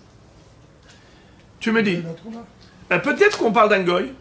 Tu dis, mais non, le goy, il interdit bien la bat Cohen de manger la terouma, et en plus écrit que Mekanim Aliado, Rav Hamnouna l'a dit. Donc ne me dis pas que la Mishnah exclut le goy de la parashat Sota. Et dès qu'on a dit ça, donc on a exclu l'hypothèse du goy. Mais là, si déjà tu parles de ça, on ouvre une parenthèse. Rav Hamnouna me dit le goy, Mekanim Aliado. Le goy possède bitrouma. La Gemara pose la question, pshita. Et c'est pas choute, c'est évident que le goy peut interdire la bat Cohen de manger la terouma. C'est évident que le mari, quand il dit à sa femme, je t'interdis de t'isoler avec ce goy, c'est évident que si elle s'est isolée, c'est tout à fait normal qu'elle lui soit désormais interdite. Quel est le chidouche de Rav Hamnouna? Ça veut dire que, d'abord, on cite Rav Hamnouna pour déjà exclure cette hypothèse, mais si déjà on a parlé de cette hypothèse, on ouvre la parenthèse. Regardez. La Gemara ouvre la parenthèse et elle dit Mekanim Aliado Pshita. Qu'est-ce que nous a dit Rav Hamnouna? Qu'un goy peut servir de quinouille, mais c'est évident. Ma'achidouche. Réponse Ma ou detema. Tu aurais pu dire Nitma'a shetepe amim, Ehad la Baal, Vehad la Boel. Ehad de Kamitsera behaznut. Aval ha, ho'id be'asura be'kaima, imalo, kamash ma'alan. Nous aurions pu croire que le goy ne peut pas servir de sota, ne peut pas être l'objet de la sota. Pourquoi? Car tout homme est potentiellement mariable avec une femme juive. Une femme juive, si elle ne s'était pas mariée avec cet homme, avec ce monsieur, elle aurait pu se marier avec l'autre. Mais avec un goy, elle n'aurait jamais pu. Donc le goy, il est déjà exclu de mariage, aussi bien dans le passé comme dans le futur. Finish. Donc on aurait pu croire que l'isolement avec un goy n'implique pas les lois de la sota. Car les lois de la sota ne sont applicables que si elle s'est isolée avec un homme avec lequel il y avait un potentiel de mariage. Pour le frère et pour le Comme père.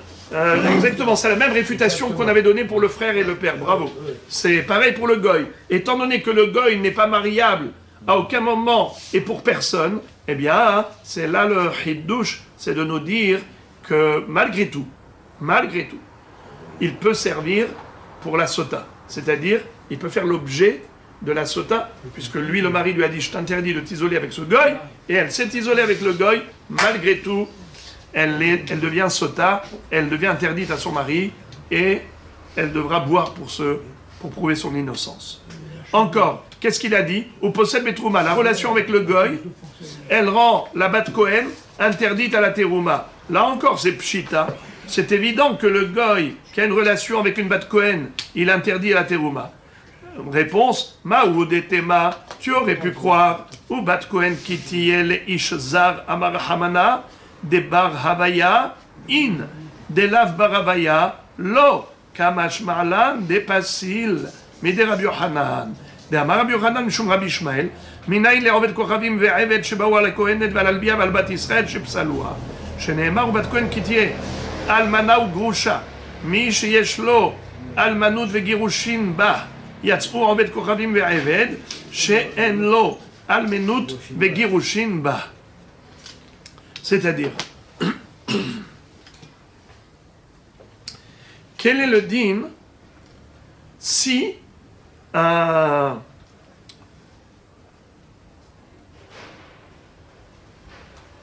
un goy a une relation avec une bat Cohen, tu as dit que, en effet, elle n'aura plus le droit de manger la terouma.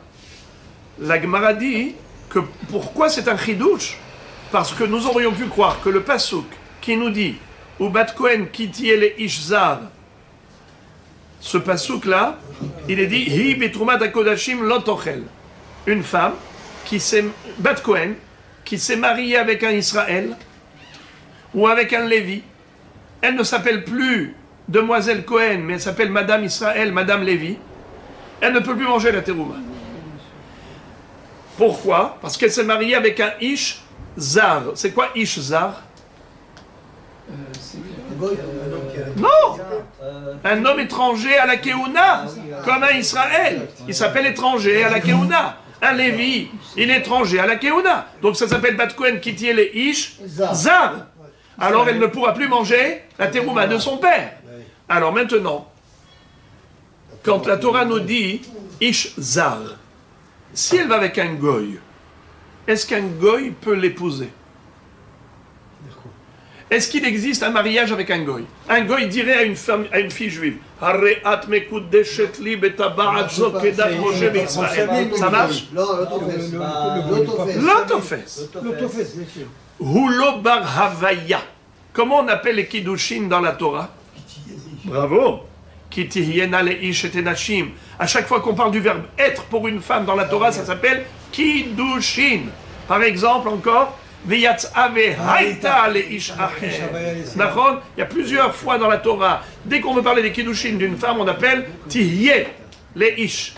Alors maintenant, puisqu'il est écrit au bat Cohen qui tihye le ish zar, une bat Cohen qui a été avec un étranger, c'est-à-dire un Lévi ou un Israël qui sont étrangers à la Keuna. Et quel est le din s'ils ont été avec un goy? Ça ne s'appelle pas kitihye, car les Ishzar comme un Lévi et un Israël, les Kiddushin Tofsin, puisque Kiddushin Tofsin ça s'appelle Havaya. Donc un Lévi ou un Israël, bien qu'ils soient étrangers à la Keuna, mais ils sont bar Havaya, ils sont aptes au mariage. Tandis qu'un goy n'est pas apte au mariage. Même s'il dit à la fille, Bat Cohen, arrête mes coups de déchet, il n'y a pas de Havaya.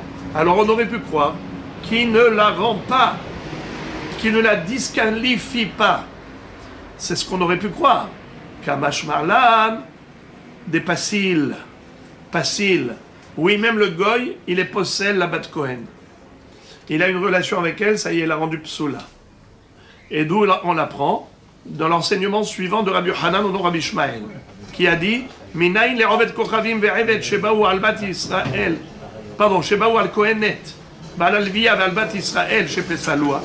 D'où apprend-on qu'un goy ou un Evet Kenaani qui ont une relation sexuelle avec une Bat Kohen, une Kohenet, ou une Lévia, ou une Bat Israël, ils les ont rendus psoulot?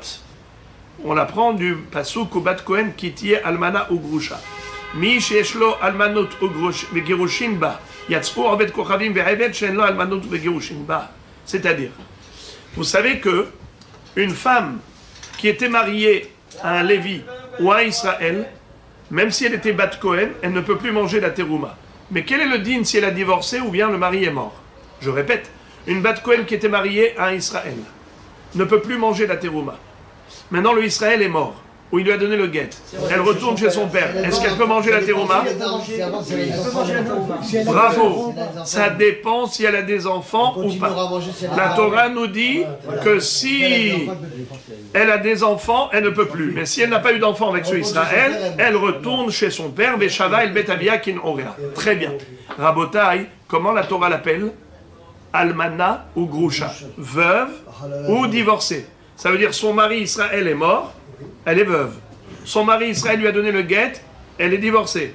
Elle retourne chez son père parce qu'elle n'a pas d'enfant, elle peut manger à nouveau la terouma. Bravo. Mais quel est le din si elle était avec un goy? Est-ce qu'elle peut manger la terouma? Non, elle perd son statut. D'où on apprend qu'elle ne peut plus manger la terouma? Qu'est-ce qui a été écrit ici? Eh bien ici il est écrit comme ça.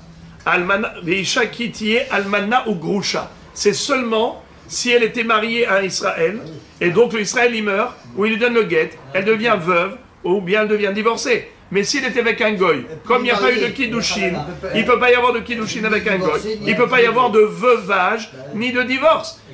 Qui parle de mariage parle de veuvage ou de divorce. Mais si le mariage est impossible, il n'y a pas de veuvage, il n'y a pas de divorce. Oui, donc du fait que la Torah l'ait appelé pour lui donner l'habilitation à manger à nouveau la terouma chez son père Cohen, c'est uniquement lorsqu'elle est almana ou groucha. Mais celle qui ne peut pas porter le nom de almana ni le nom de groucha, parce que quand elle a eu la relation avec son goy, c'était une relation bestiale et pas de mariage, eh bien, désormais, elle ne peut plus revenir chez son père.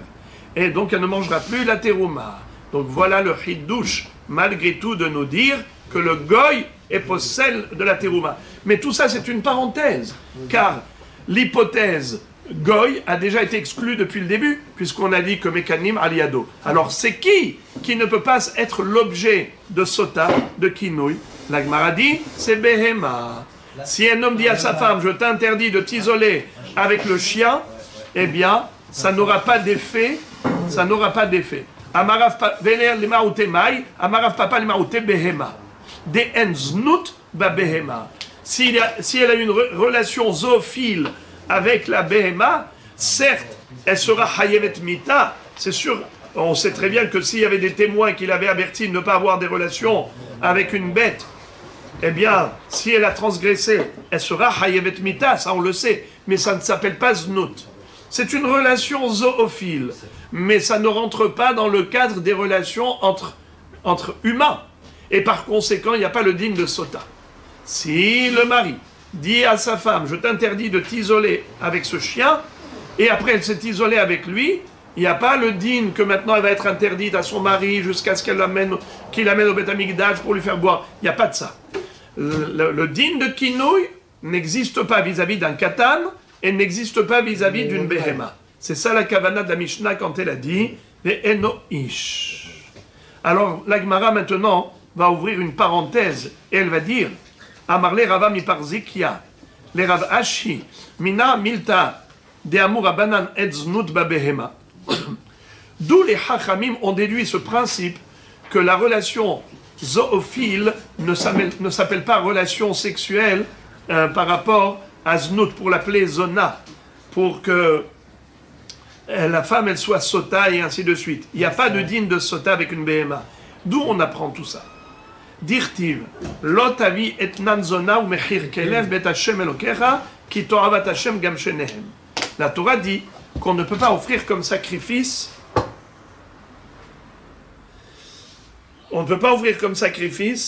ni Mechir Kelev, ni Etnan Zona.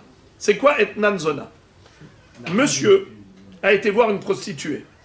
Il lui dit, je te donnerai un mouton comme salaire.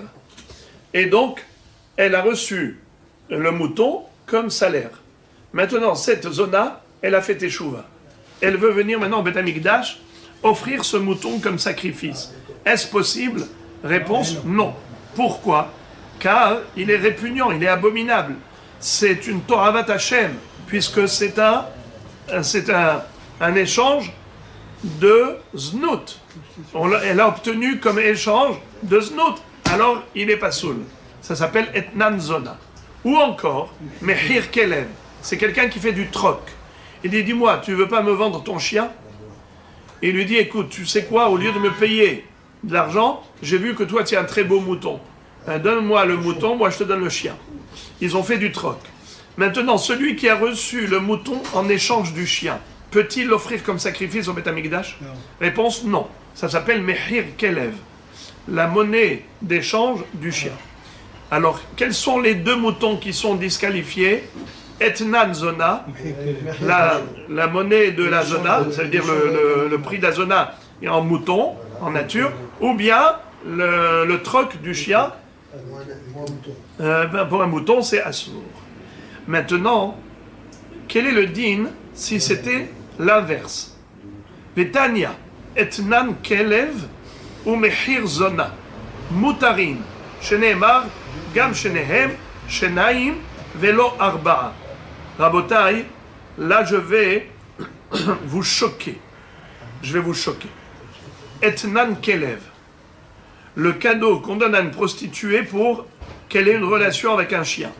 C'est-à-dire qu'il y a un bonhomme, il a un chien, et il dit à la femme, écoute, si tu as une relation devant moi, une relation zoophile, eh bien maintenant je te paye, je te donne un mouton. D'accord? Ça s'appelle Etnan Kelev. Le cadeau qu'a donné le propriétaire du chien à la prostituée, il lui a donné un mouton en contrepartie du service qu'elle lui a rendu. Il lui a dit, je veux que tu aies une relation zoophile avec mon chien. Ça s'appelle maintenant Etnan Kelev. Il lui a donné le mouton. Est-ce que ce mouton, elle peut le sacrifier au Beth Amikdash si elle fait tchouva? Eh bien, vous allez être choqués. Oui, elle peut. Ou encore, ça s'appelle Etnan Kelev. Non, Mehir Zona. C'est quoi Mehir Zona? Bah, le prix d'une... Hein? Contre-valeur d'une prostituée. Il avait une shifra, il avait une servante qui était une prostituée. Et il avait un voisin qui avait un mouton. Un mouton. Il lui dit, regarde, moi, j'ai une servante Zona, je te la donne, donne-moi un mouton. Est-ce qu'il peut sacrifier ce mouton? Non. Oui. Pourquoi? Parce que la Torah dit, Toravat Hashem Gam Shnehem. C'est quoi Shnehem? Shnaim velo arba. Les deux qui sont prescrits dans la Torah. Lesquels? Etnan Zona et Mehir Kelev. Et pas l'inverse. Pas Etnan Kelev ou Mehir Zona. Voyez-vous? Répétons. Etnan Zona. Et pas Etnan Kelev. Ok? Mehir Kelev et pas Mehir Zona. C'est clair? Voilà. Alors la Gemara dit Shnaim velo arba.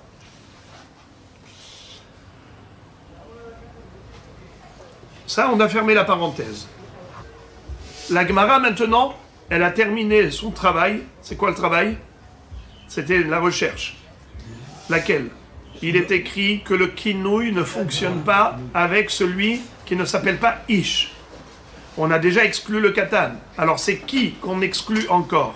Qui ne s'appelle pas Ish, c'est Behema. Maintenant la Gemara pose la question suivante. Et elle dit, ok, tu m'as dit que même un shahouf, un homme qui est impuissant, qui n'a pas d'érection possible, malgré tout, il peut rendre la femme sota. La Gemara se pose une question, elle dit, mais comment un shahouf impuissant peut rendre une femme sota? Mais il est écrit dans la Torah, Shirvat Zera, Veshachav Ish Otar, Shirvat Zera. Il faut que ce soit une relation complète, qui est capable d'ensemencer. Mais là, ici, il n'y a pas de Zera possible. La Gemara dit, premièrement, Vela Shirvat Zera la Mali, Mibaele Legdetania, Shirvat Zera, Prat le Davar Acher, Maï Davar Acher, Amarav Shechet, Prat et Kinela, le Shelo Kedarka. C'est-à-dire, imaginons que le mari ait averti sa femme de ne pas avoir une relation anale, pas vaginale. Est-ce que un tel avertissement, ça s'appelle aussi un avertissement normal? C'est-à-dire que c'est seulement Shirvat Zera, là où il peut y avoir une progéniture, une descendance. Mais si c'est une relation qui n'est pas vaginale, donc il ne peut pas y avoir d'enfant, alors ça ne s'appelle pas Shirvat Zera, c'est ça, Prat le Davar Acher. Donc si il avertit sa femme que par rapport à une relation anale, et il ne l'a pas averti par rapport à une relation vaginale, alors, dans ce cas-là, on aurait pu croire que ça ne s'appelle pas Kinouï. La Gemara dit, ce n'est pas possible. Amarle Rava, Shelo Kedarka, Mishkeve Isha Aktiv. Comment tu peux exclure la relation anale? Mais même une relation anale, ça s'appelle Mishkeve Isha. Une femme qui a une relation, par exemple une femme mariée qui a une relation anale avec quelqu'un d'autre, elle est interdite à son mari, c'est fini. Alors tu ne peux pas me l'exclure de la parashat Sota, parce que c'est pas Shirvat Zera. Après tout, c'est Mishkeve Isha. Alors donc c'est sûr que le kinouï devrait fonctionner. Et là, Marava, Prat shekinela derech evarim. Qu'est-ce que ça veut dire?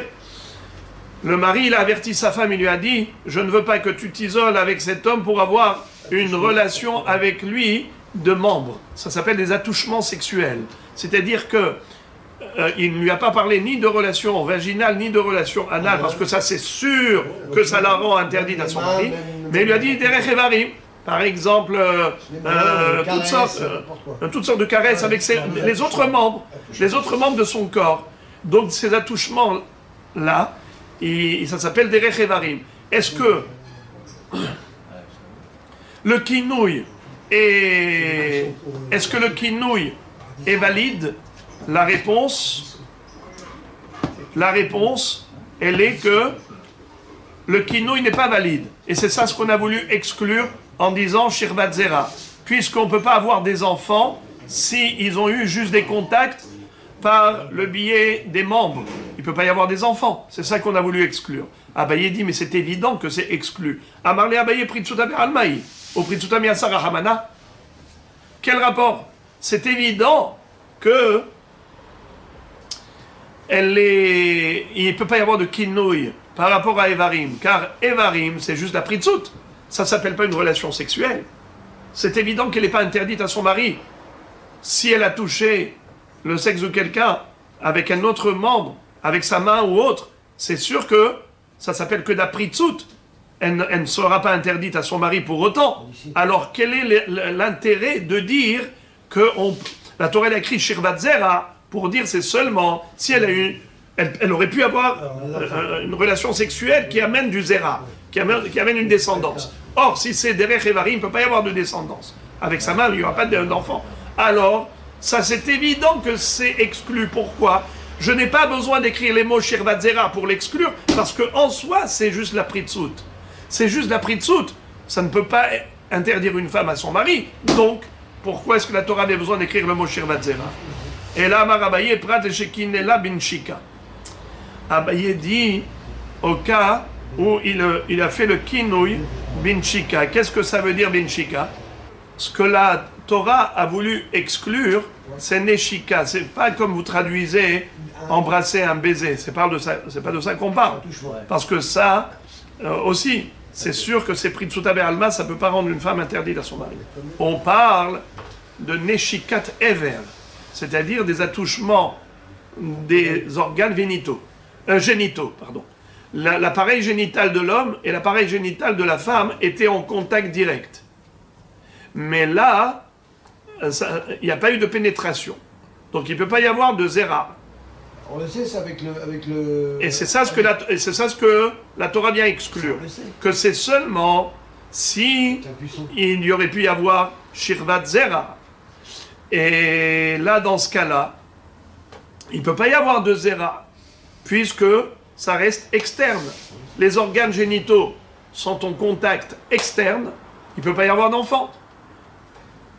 Donc c'est ça ce que la Torah vient exclure. Que dans ce cas-là, il n'y a pas de kinouï qui la rendra interdite s'il lui a dit « Je t'interdis d'avoir une échicate, de t'isoler pour avoir une échicate éver avec lui. » Un contact des appareils génitaux, je t'interdis. Est-ce que ça va la rendre sota, si jamais elle s'est isolée? Est-ce que ça va la rendre sota? Non. Réponse non. Pourquoi? Parce que juste un contact externe des appareils génitaux ne peut pas donner d'enfant. Donc c'est pas Shirvat Zera. C'est ça ce qu'on a voulu exclure. La Gemara dit Hani haleman de amar ha'ara'a zoach nasat attara ela aval neshika velo klumi hainu de atekra le maote neshika ela leman de amar ha'ara'a zo neshika mai ika le memar. C'est-à-dire, il y a une mahloket. Qu'est-ce qu'on appelle ha'ara'a? Que la Torah, quand elle s'exprime, elle dit qu'il est interdit au niveau des relations interdites. Elle a parlé même de ha'ara'a, pas seulement une pénétration complète avec un acte totalement accompli. Même s'il y a eu juste ha'ara'a, qui est le début d'une relation, même ça c'est considéré comme une relation interdite. Alors il y a une mahloket. Qu'est-ce qu'on appelle le début d'une relation qui est considérée comme une relation complète? C'est une mahloket. Certains disent qu'il y a eu au moins pénétration de la couronne. C'est-à-dire qu'il y a eu quand même pénétration. Ça s'appelle ha'ara'a. Début de relation qui est considéré comme une relation complète. Mais s'il n'y a même pas ça, ça veut dire qu'il y a eu contact externe, totalement externe, et il n'y a même pas eu de début de pénétration. Alors là, ça ne s'appelle pas du tout une ha'ara'a. Alors en effet, là je peux comprendre que c'est cela que la Torah veut exclure. Quand elle écrit Shirvat Zera, elle exclut Neshikat Ever. Parce que ce qui est interdit, c'est uniquement, ça veut dire ce qui est considéré comme un acte sexuel, c'est seulement s'il y a eu un début de pénétration. Même s'il y a eu à peine Achnasat Atara, déjà ça s'appelle début de pénétration, qui est considéré comme un acte accompli. Mais juste Neshikat Ever, contact externe des appareils génitaux, n'est pas considéré comme une bia. Et en effet, c'est cela qui a été exclu de la sota. Si le mari a dit à sa femme, je t'interdis d'avoir avec lui un contact des appareils génitaux externes, eh bien, même si finalement elle a eu ça, elle n'est pas interdite à son mari et il n'a même pas besoin d'aller lui faire boire. Par contre, si on dit que la hara'a c'est Neshikat Ever, d'après le Mandé Amar qui dit que le contact externe des appareils génitaux, ce qu'on appelle Neshikat Ever, c'est ça qui s'appelle hara'a. C'est ça ce qui s'appelle début d'une relation sexuelle et qui est considéré comme une relation sexuelle parfaite, eh bien dans ce cas-là, c'est évident qu'elle est interdite à son mari, puisque en soi, c'est déjà considéré un acte interdit, un acte sexuel accompli. Même s'il y a eu juste un contact externe des appareils génitaux, ça s'appelle hara'a, et hara'a, c'est comme une bia complète. Donc c'est sûr que cette sota elle est interdite à son mari. C'est pas possible de dire qu'on l'exclut avec le mot Shirvat Zera. C'est ça la couchée d'Agmara. L'Agmara répond les olam shekinela derech evarim. D'après ce Mandé Amar, on est obligé de revenir et de rebondir sur cette hypothèse derech evarim, c'est-à-dire que le mari lui a dit je t'interdis d'avoir des attouchements avec lui, c'est-à-dire que même si c'est avec la main ou la bouche ou n'importe quoi, je t'interdis d'isolement pour faire ces choses-là. Nachon? Donc c'est derech evarim. Est-ce qu'on peut avoir des enfants derech evarim? Évidemment que non. C'est seulement si c'est vaginal, mais si c'est derech evarim, il peut y avoir d'enfants. Alors, pourquoi la Torah avait besoin d'écrire Shirvat Zera pour exclure evarim? C'était quoi ta kushia? Ta kushia, tu as dit, mais de toutes les façons, elle ne peut pas être sota, puisque c'est juste la pritzut, c'est pas une relation sexuelle, c'est juste des attouchements. Oui, alors pourquoi cet avertissement? Pourquoi on a besoin d'écrire le mot Shirvat Zera pour exclure evarim, derech evarim, alors que derech evarim, de toutes les façons, c'est pas une relation sexuelle, c'est juste des attouchements, c'est la pritzut, mais c'est pas une relation sexuelle. Alors pourquoi la Torah avait besoin d'écrire ces deux mots pour exclure derech evarim? Réponse, ma ou detema, car tu aurais pu croire, bikpeda de Baal talia rahamana, ou Baal hakakapid, kamashmala. On aurait pu penser qu'en réalité, l'histoire de la sota, ça dépend de la rigueur du mari. C'est-à-dire que lorsque le mari dit à la femme, je t'interdis de faire ça, eh bien, si elle transgresse sa volonté, elle a le digne de sota, et elle lui sera interdite jusqu'à boisson de Maïm Amarim au Bet Amikdash, parce que c'est le mari qui est jaloux, et quand le mari, il a cette kpeda, il a cette colère, eh bien si lui, le mari, l'a mise en garde, même par rapport à des attouchements externes, des rechevarim, avec sa main, avec sa bouche, avec n'importe quoi, eh bien, même cela, ça pourrait être considéré comme étant une relation sexuelle pour le mari. C'est-à-dire le mari, puisqu'il a interdit par rapport à cela, eh bien, dès qu'elle a transgressé sa volonté, elle est sota. C'est ce qu'on aurait pu croire. C'est pour ça que la Torah avait besoin d'écrire Shirvat Zera, en disant non, non, non, ça ne dépend pas du mari. Même si le mari n'a parlé que des Evarim, malgré tout, si elle a eu une relation avec lui que par Evarim, c'est-à-dire, c'était pas vaginal ni anal, c'était juste des attouchements externes, elle n'a pas le statut de sota, elle ne sera pas interdite à son mari jusqu'à Bet Amikdash. Non, non, non. Elle est encore permise à son mari, même sans la boisson au Bet Amikdash.